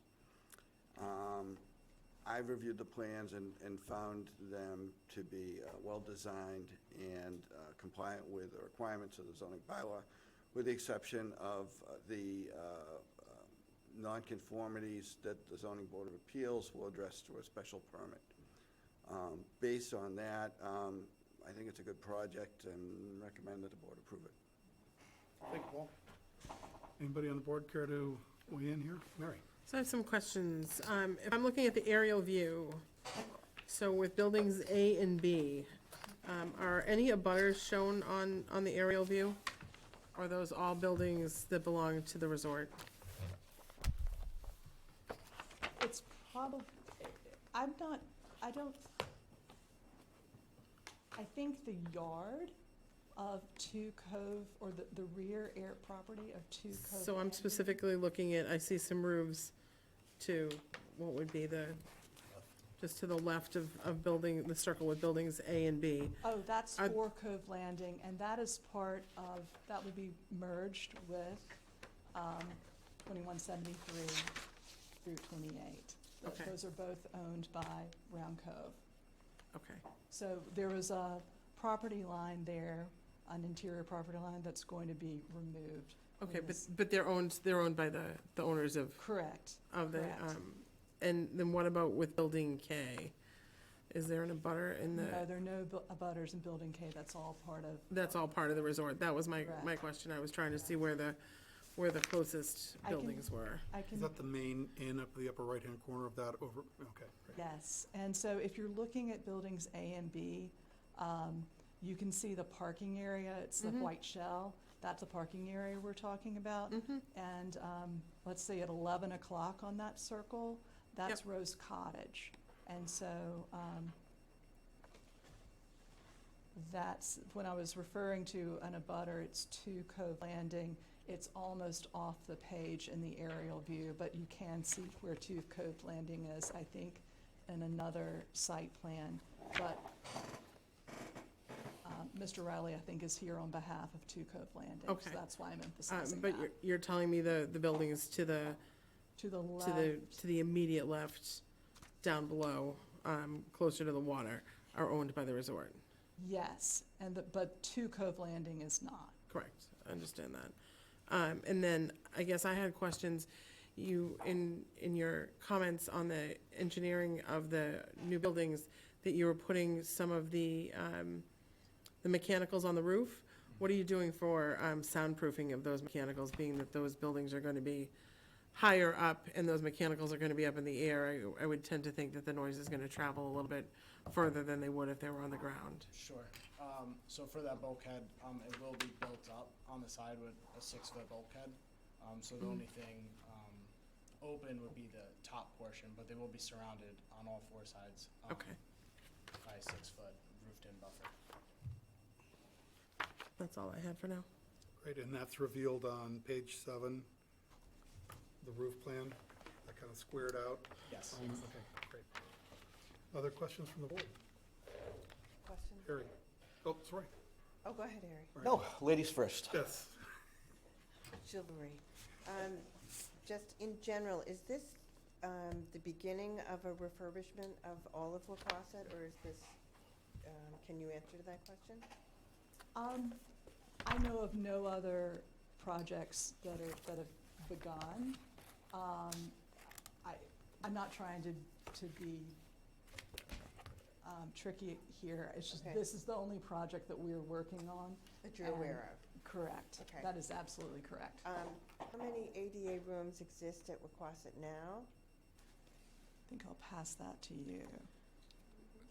Right now, I believe that there are 4, and we're required to have 6, and so we are, I guess the one thing is that we are planning to upgrade some of those existing ADA rooms in addition to, or no, I'm sorry. Right now, there are 4 existing non-conforming ADA guest rooms as far as the bathrooms go. So those will be upgraded to be compliant ADA guest rooms, and then in addition to our 3, we'll have 7, which will exceed what's required. So right now, the resort is short, and it's going to come up to speed, is that correct? +1. Okay. And thank you for my wish list for Agway for every plant I'd ever wanted.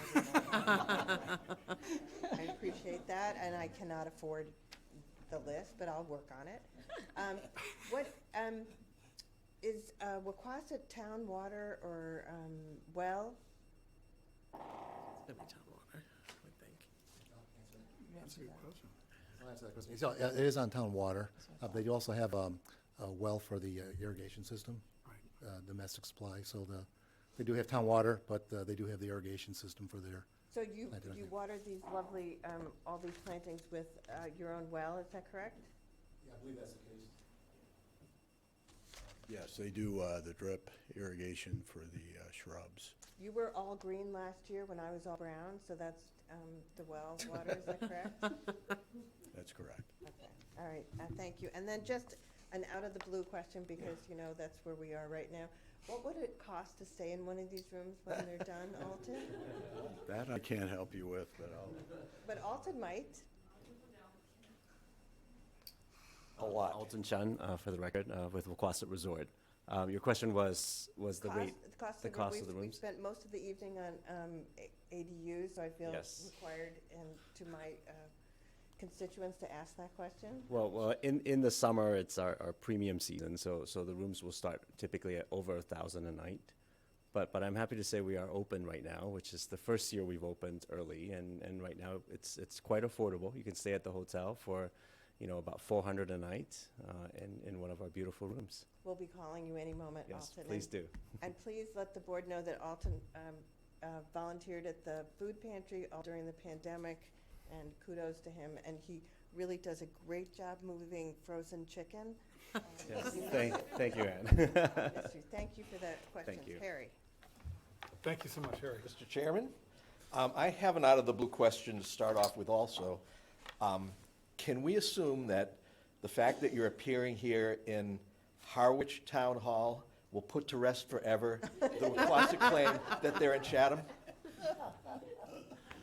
I think I have to take this question. Yes. Yes, and I know the select boardman was very excited when he saw my new email address had Harwich on it, so Okay, yes. all right. Seriously, thank you for entertaining that Yeah, thank you. frivolous question. When is this, is this planned to go forward? Is it over a period of years? No, they're new owners. This is the first, adding 12 keys is significant, or 12 guest rooms is significant. It's part of their plan. And so the push has been to try to have this permitted in the spring so that they can start building in the fall. It's a complicated process. They've got to talk to their construction management and all of that. But my goal is to get this permitted this spring. And have it ready for summer 2024? Yes, Wow, ambitious. Thank you. sure. Mr. Chairman, thank you. Do you have anywhere in your slide program, what is this replacing? You said there were some one-story buildings presently there, and I'm curious what they look like in that kind of shot. You can see them in the aerial view, but it's not, from the ground view. And we do, Package, number one? but not in its package other than the aerial view. These are one-story buildings now. Right, and I just wondered if you had, you've got a lot of very nice photographs here. Right. If you had a photograph of what we are replacing. Right. Or proposed to be replacing. I'm sorry, I don't handy. Okay. And I would just echo what Ann said, if you could consider making one of these an ADU. We'd really like that. That'd be great. Good luck. Hardy har har. Any further, Emily? No, I'm all set. So, Mary? I'm all set. Dave, any questions?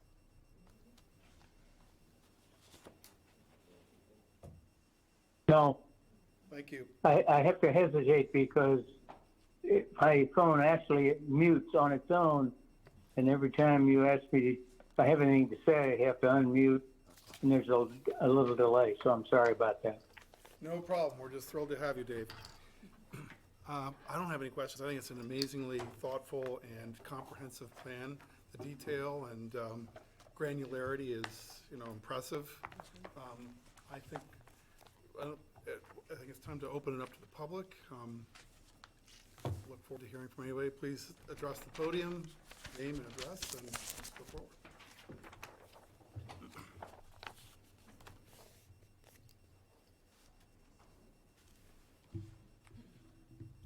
Good evening, I'm Bill Riley. I represent the Shelton family, Dottie and Stan Shelton, who sit over here. And the one thing I think that's really different about this project, that's really different from any other project the Inn has had, and I agree, the Inn is a very impressive organization. Been a customer there many times and got married there, like so many of us. However, we think that the impact of this proposal on the Shelton family is really dramatic. We think that it's going to rob them of the value of their home. The plans you have don't show the topography of the property. At least you don't have the contours. The big plans that you got from Coastal Engineering do have the topographic information that's really important here. The Shelton family property is, between 50 and 60 feet away from the buildings. And their property is at elevation 40 or so. If you look at the Coastal Engineering site plan that was part of the original application, you see that the first floor elevation of Building A, which really is the one that's going to have the greatest impact on the Shelton family, is elevation 32. Again, if you look at the building plans that have been submitted. The second floor is 10 feet above the first floor, so that means that they're at elevation 42. So if you look at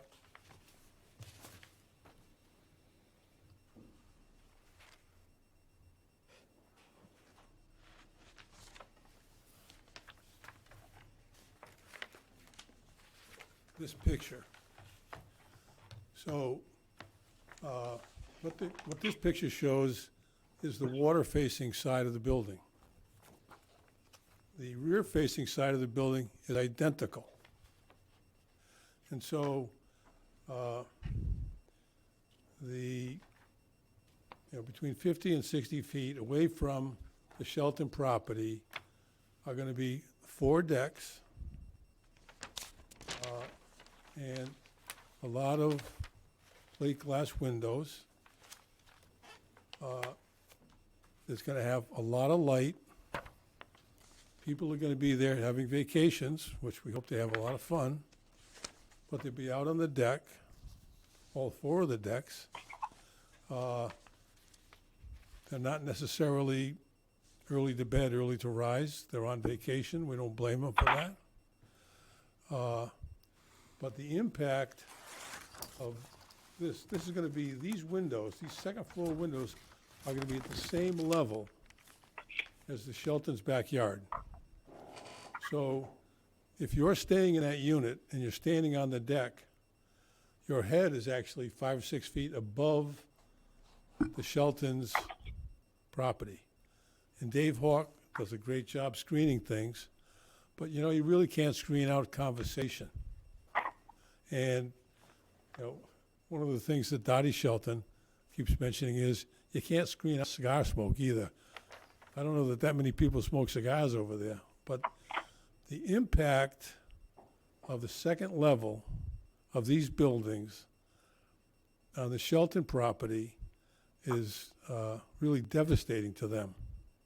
They've owned the property for over 30 years. They love the Wequassett Inn. They've been members there for many years. Lifelong friendships with many of the staff members. And in terms of the way the inn is operated, I have nothing but praise for them. However, these are the only units in the entire inn that have any impact on an abutter. Every other unit is far away from abutting properties or is deeply within the inn property.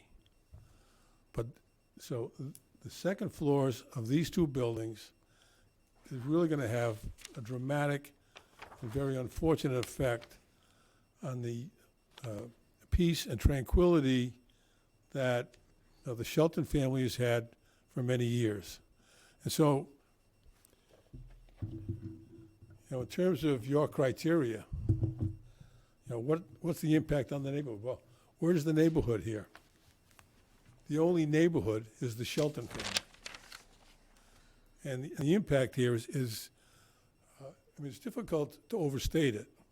I don't want to sound too dramatic. It's too late at night to be dramatic at this point. But I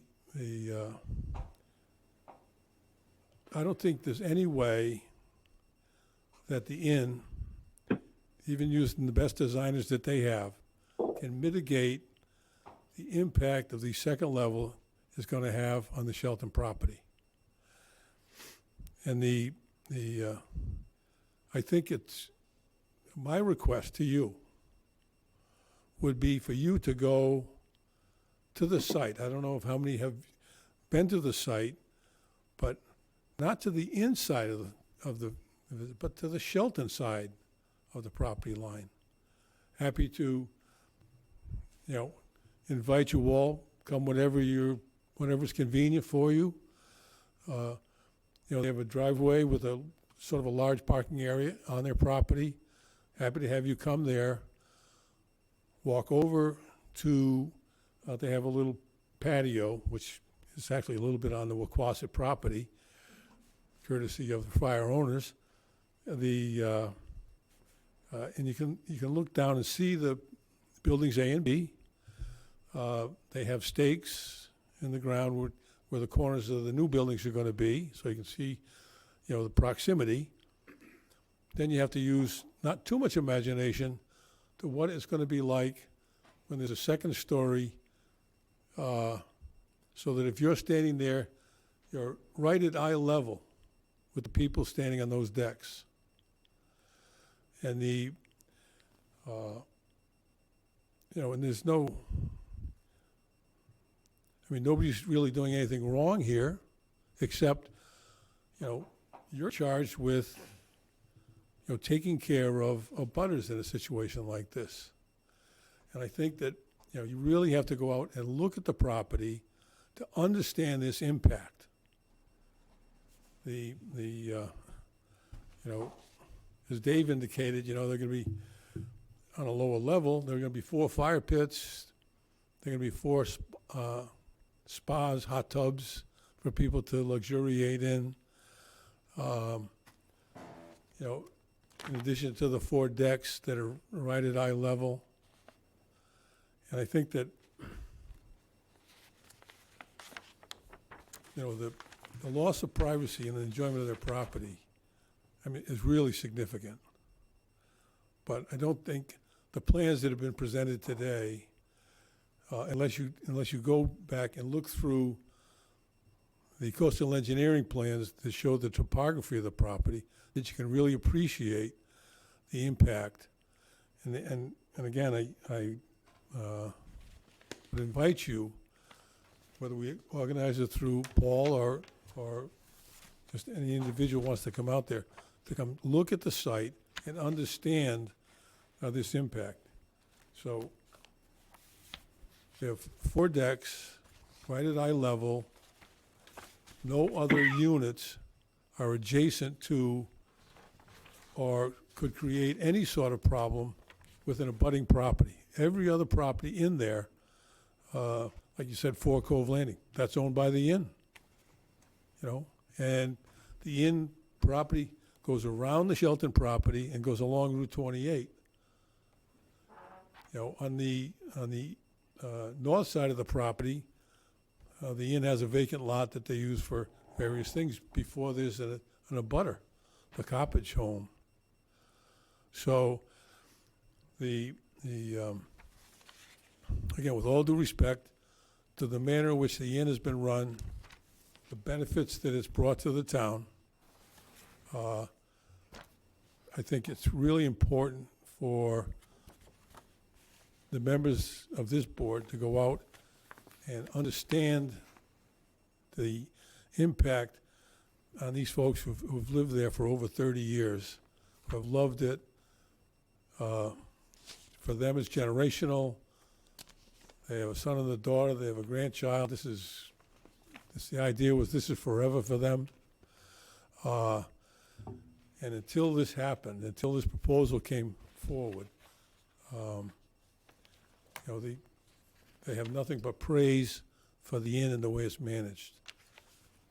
And we think it's really important for you to understand the impact that the second level is going to have on their property. Thank you. Thank you, Mr. Riley. If I could respond. Please. We are working and willing to work with the Sheltons to do what we can in the context of this approval process by screening.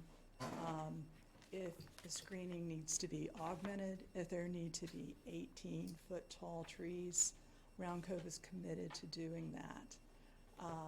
Also, if there needs to be fencing, Round Cove is committed to doing that. And we've been talking with Phil about that. In terms of just a small correction, Rose Cottage is closer. It has an outdoor deck. It is closer by roughly 10 feet than Building B would be to the actual house, to the Shelton's actual house. and it's certainly closer than Building A will be, as proposed. And I guess I would take issue with the Sheltons being the entire neighborhood, because I think the entire neighborhood is that area, that part of Route 28. They are the direct abutter, and they are the one most affected by this, but I believe that the project as presented is dimensionally conforming. We did not push the footprints of these buildings right to the edge at 50 feet from the property line. They're 65 feet and 55 feet away from the property line. And 55 feet is, 55 feet is basically where building building 2 was. Building B really hasn't shifted much. Building A has shifted away from the coastal bank. There was also an effort to shift it towards 4 Cove Landing and to angle it so that, we haven't mentioned this, but it's sort of the elephant in the room. The view is affected by these buildings, but the view is not protected. But we've done what we could to angle Building A, even though it is taller, and open up what they call a filtered view based on the trees being cut down for this project between Building A and 4 Cove Landing. Right now, if you do go to the site, you'll see there are a number of trees. There are a number of trees on that side of Building A that have a lot of invasives in them. And part of what we did with conservation was mention that and get the approvals to take down those vines and to cut the trees that needed to be cut, so that we were cognizant that that was important, and so there will be a filtered view. It will not be the same view, but a filtered view on that side. Mr. Riley, I see you're Well, just that, poised. the reason I didn't mention the view is that, the Sheltons, while they have enjoyed the view as a courtesy from the prior management, they don't have a view easement. They understand that, and they're going to miss the view. They don't raise that as an issue. Really not, for you to consider under your regulations. So why would we mention it? But in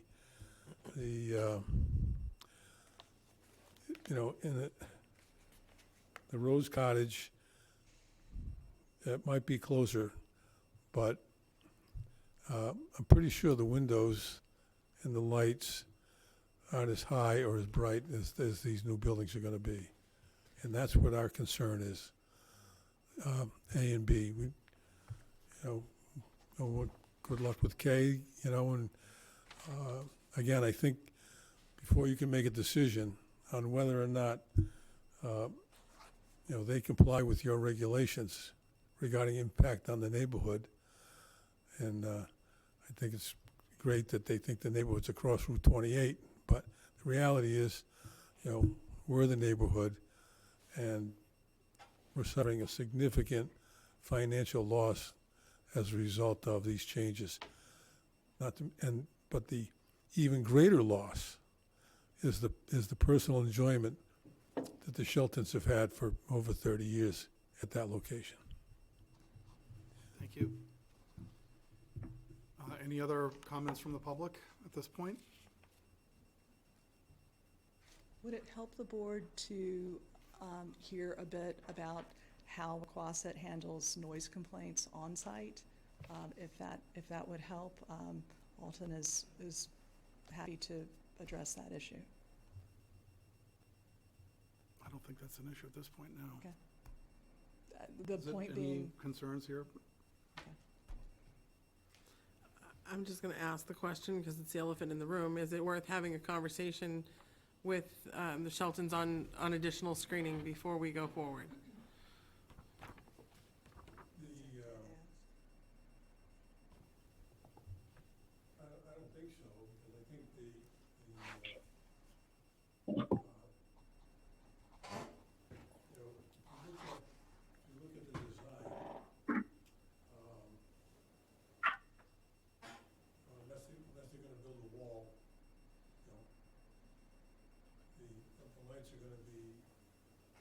used to have a wall, and we had bright lights, basically 24 hours a day. And now at RI level, we think if any people visit the site, take a look at it. How do we proceed? Mr. Chairman? Well, what's the will of the board? I have one question. You've both, a couple people that have spoken have mentioned that the setback to the property line is 50 to 60 feet. How far is it from the house? How far would these be actually located? It looks like there's some vegetation in between. Right. I don't think we have their house. I don't see it on any of the renderings that I have here. Well, there's a fragment, if you look There's at a the fragment. coastal It's a- engineering. Looks like it's a patio. This is a patio, and it shows this polygon in the lower left corner. Like, is that what we're looking at? Well, I see like a partial, it looks like there's a partial. That's, Right. Yeah, but I don't know, I think we could, Slide 13. can't tell how far it goes. And right. Is that, John, that do the you have a sheltered ruler? I property? think we Right, could answer, figure this answer. out. So, yeah. I've got a ruler. Oh, wait a second, is the circular slide driveway 13? the Shelton property? No, Is that McClellan's? that's McCullen's, yes, or it's Round Cove, yes. It's the property that will be merged. So, Can we see? On this slide, Mary Ann, we have their full property, right, where their house is up here. Oh, back here. It comes across.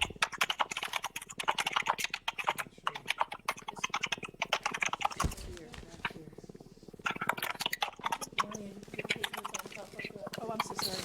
Your first page. I see it too. Thank you, Caleb. Yeah, this is the, So can I just answer Ann's question? Yes, please. So Ann, just through the chair to you, our choices are to continue a public hearing or close a public hearing. So if we think there is something more to be done to go on a site visit, like Mr. Riley has suggested, or continue for additional time or additional information, then we could continue to a later date and pick this back up. got it. But if the board's ready to make a decision, then we would close the public hearing and take a vote. That's typically what we're facing when we're coming to this point.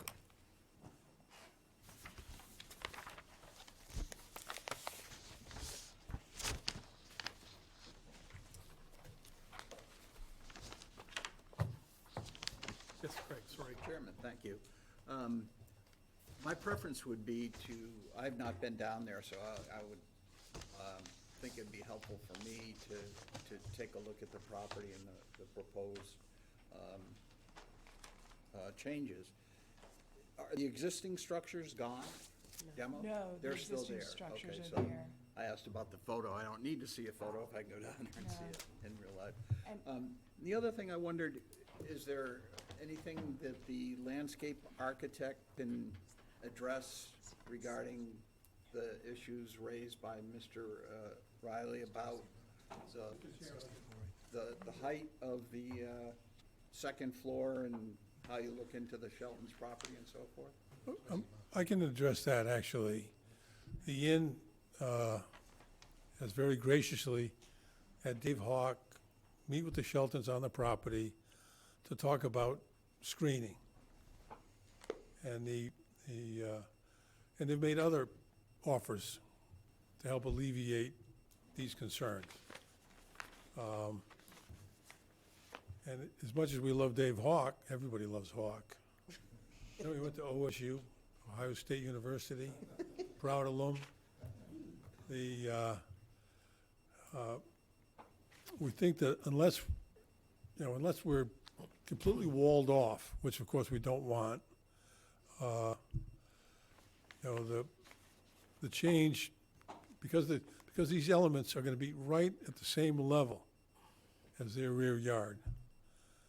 Their rear yard becomes a place where you know, the guests at the inn could say, gee, I wonder what the Sheltons are doing this afternoon or tonight.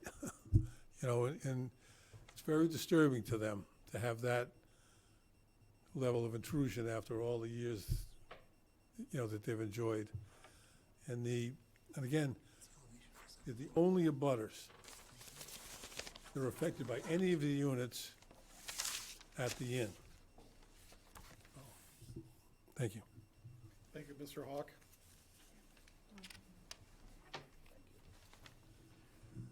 Yes, I've been charged with, from the ownership to talk to Stan and Dottie, and they're also former clients of mine too, so I'm really on the griddle here. But you know, we can come in with larger landscape, knowing that that may not meet their desires.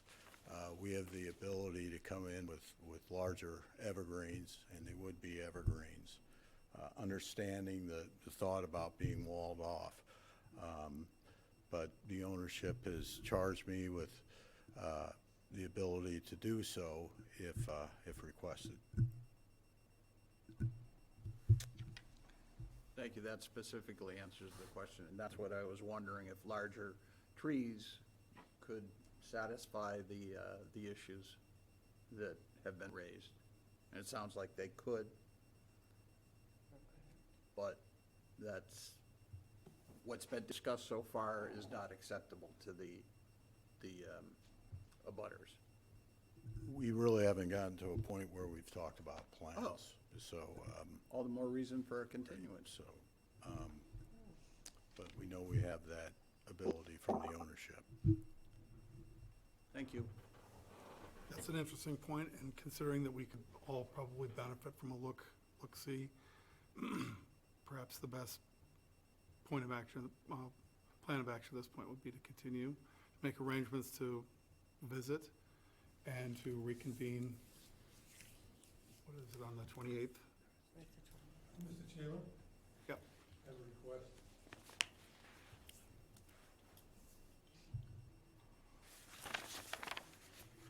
I'm going to be out of state on the 28th. How about the 11th? 11th is fine. We're here the 11th. You know, my 1 week away from work in the year, taking my wife to Florida because she wants to go visit her brothers down there. I'm a skier. I'm just soon go to New Hampshire and come back. You're going the wrong way. If you could do that, I'd really, really appreciate it. Thank you very much. So you're talking 11th of April? 11th of April. So I Bill would, is aware? so I would make a motion that we continue the public hearing on, help me with the number, PB 2023 07, Round Cove Resort Owner LLC, to April 11th, no earlier than 6:30 PM, in the hopes that maybe some landscaping could help or work, or, and that we can have a site visit to see what the actuality is. Excuse me, we have a motion on the floor. Do we have a second? Second. All right, discussion? Ms. Rose? At one point, which is, if you go to the Shelton's property now, it's a little confusing as to where their property ends and where Round Cove's property begins. And so we probably like to stake that so it's clear. It literally goes through the patio, their viewing patio. And so I think that would be, it might be more confusing than not, if you didn't know where everything started and ended. So perhaps you can just let us know when that happens, and then. Excuse me, David? Yeah, I just may be able to answer this now, but whether or not there has been an appreciable noise problem with the buildings 11 and 12 that are on this site now in the past, and whether or not that's any indication of what the noise might be. Noise goes, travels vertically as well as horizontally, so the elevation is probably not something that will affect noise, although it may affect visually. So anyway, it'd be good to know from the Shelton whether or not there's been an appreciable noise problem in the past. Thank you, David.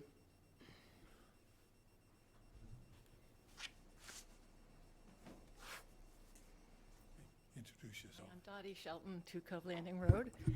And we've lived there for 35 years, and there have been weddings and music coming our way, and our daughter's wedding and music coming our way, and we never complain because it's not horrible music or horrible sound and horrible, it ends at 10:30.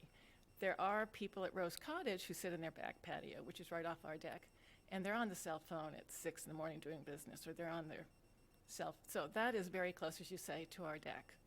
And we do hear that. The 2 existing, 1 and 2, I don't think we've ever had an issue with them. But it could be the height that could cause a problem. So, Rose Cottage is very close and can be loud. We've never complained, though, so. And they've never complained about us, I don't think either. So. All right, thank you. Thank you. Thanks. So let's take our roll call vote. David Harris? David Harris, aye. Ann Tucker? Ann Tucker, aye. Emily Brody? Emily Brody, aye. Mary Maslowski? Mary Maslowski, aye. Craig Chadwick? Craig Chadwick, aye. Harry Munns? Harry Munns, aye. Duncan Berry, aye. We'll see you on the 11th. Thank you so much. Thank you. Thank you, ladies and gentlemen. So we have a few more items here before we close up shop. Seriously. I would like to entertain a motion to approve the minutes from February 14th. So moved. Second. Okay, we have a motion and a second. A roll call vote, unless there are any more comments. Okay, David Harris, David Harris, aye. Ann Tucker, Ann Tucker, aye. Emily Brody, Brody, aye. Mary Maslowski. Mary Maslowski, aye. Craig Chadwick, Craig Chadwick, aye. Harry Munns, Harry Munns, aye. Duncan Berry, aye. We also need to vote to approve a withdrawal for the request for release of security on Bascom Hollow, PB 2020-12, which we, I believe, discussed last week. Excuse me, ladies and gentlemen, would you please remove yourselves from the room? We still have open business. So moved. Second. Second. Any discussion? David Harris, David Harris, aye. Ann Tucker, Ann Tucker, aye. Emily Brody, Emily Brody, aye. Mary Maslowski, Mary Maslowski, aye. Craig Chadwick, Craig Chadwick, aye. Harry Munns, Harry Munns, aye. Duncan Berry, aye. And finally, we have a vote to approve a withdrawal for request to release the security for Caldwell Lane, which is PB 2002-52. Had we spoken about that before? Good here. David, do you have a, David Harris, aye. oh, no, we don't have a motion yet. Aye. I'm sorry. Aye, but, aye, You're Captain. garbled. But I think we talked about this, was it Yeah, I thought we 2 did. meetings ago? Because this goes back 20 years. And was this the issue that Oh, was, the 20-year one. the The switch. Davenport came in front of us? Yes, isn't And it? it was that property that they kind of had to redo the line? I'm assuming that, this is not the Davenport? Okay, so then, which one is this? So this is for Caldwell Lane. They had requested the release of surety. We had Engineering. Stephen Rhodes from VHB have a inspection done, and we provided the applicants with the inspection report of punch list of things that needed to be addressed. They had requested that the board continue that discussion to tonight, and then Susan Ledoux contacted us and said that they wanted to continue that from tonight to August. Okay, And at that point, I said, by August, we will have forgotten all about this. Why don't you just withdraw this and then have a new request to Right. release the surety? that's right. So these are Okay. both withdrawals, Withdrawals, they're right. they're not approvals, yeah. Yeah, it's to withdraw from their request to release the surety. So we'll take that back up, and apparently the work that needed to be done is going to take into the summer, so Okay, I don't know exactly what that is. all right, well, so, So then I'd move that we vote to approve a withdrawal for the request to release the security for Caldwell Lane, PB 2002-52. I'll second. David Harris? I already voted. That's right, but you didn't have a motion. I'm David Harris, aye. Ann Tucker, Ann Tucker, aye. Emily Brody, Emily Brody, aye. Mary Maslowski. Mary Maslowski, aye. Craig Chadwick. Craig Chadwick, aye. Harry Munns. Harry Munns, aye. And Barry, aye. Before we adjourn, sir, Yes. do we have congratulations in order for Harry? I think I read the that's selectmen's right. meeting.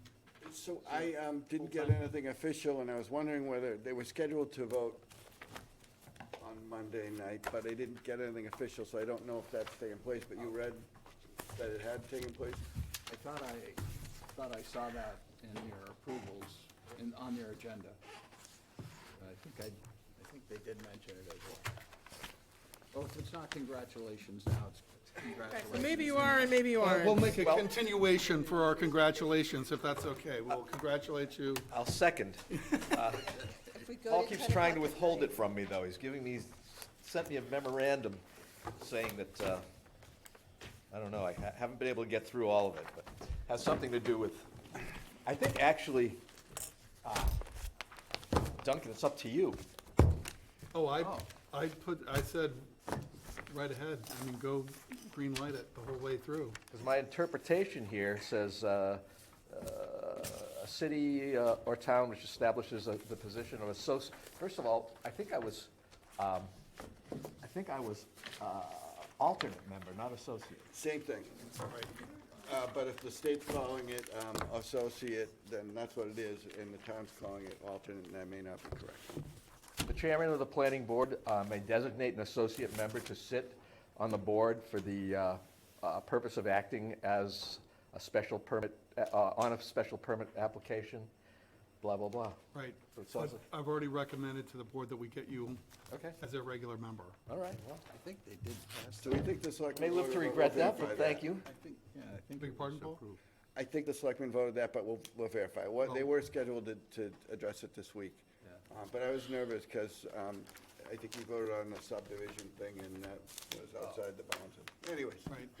If he's a regular member, it doesn't matter. Last question before we leave. Anything further on the Stone Horse? Yes. Yeah, we talked. Yes and no. I was copied on an email from Attorney Riley to the building commissioner saying that they had resolved some of the code issues that the inspection about a month ago revealed. And so I think he was asking to have the inspection team, which was plumbing, wiring, the building inspector, go back out and re-inspect the property again. And once that gets cleared, Attorney Riley indicated he will request a modification to the site plan approval. Thank you. Mr. Chairman, I apologize, these meetings have gone so long. My target is like a 2-hour meeting. The board's been very busy, and the public hearings for the zoning amendments were hard to predict. We will try to limit the number of public hearings to max of 3, so that, we don't end up having 4-hour meetings. This is the second one, and I think we would all prefer not to spend so much time together. Well, I think with these open-ended discussions about policy, that's a lot different than listening to case by case, so that's understandable, but I appreciate your consideration. I'd like to entertain a motion to adjourn. So moved. Second. Let's do the roll call. David Harris. David Harris, aye. Ann Tucker. Ann Tucker, aye. Emily Brody. Rudy, aye.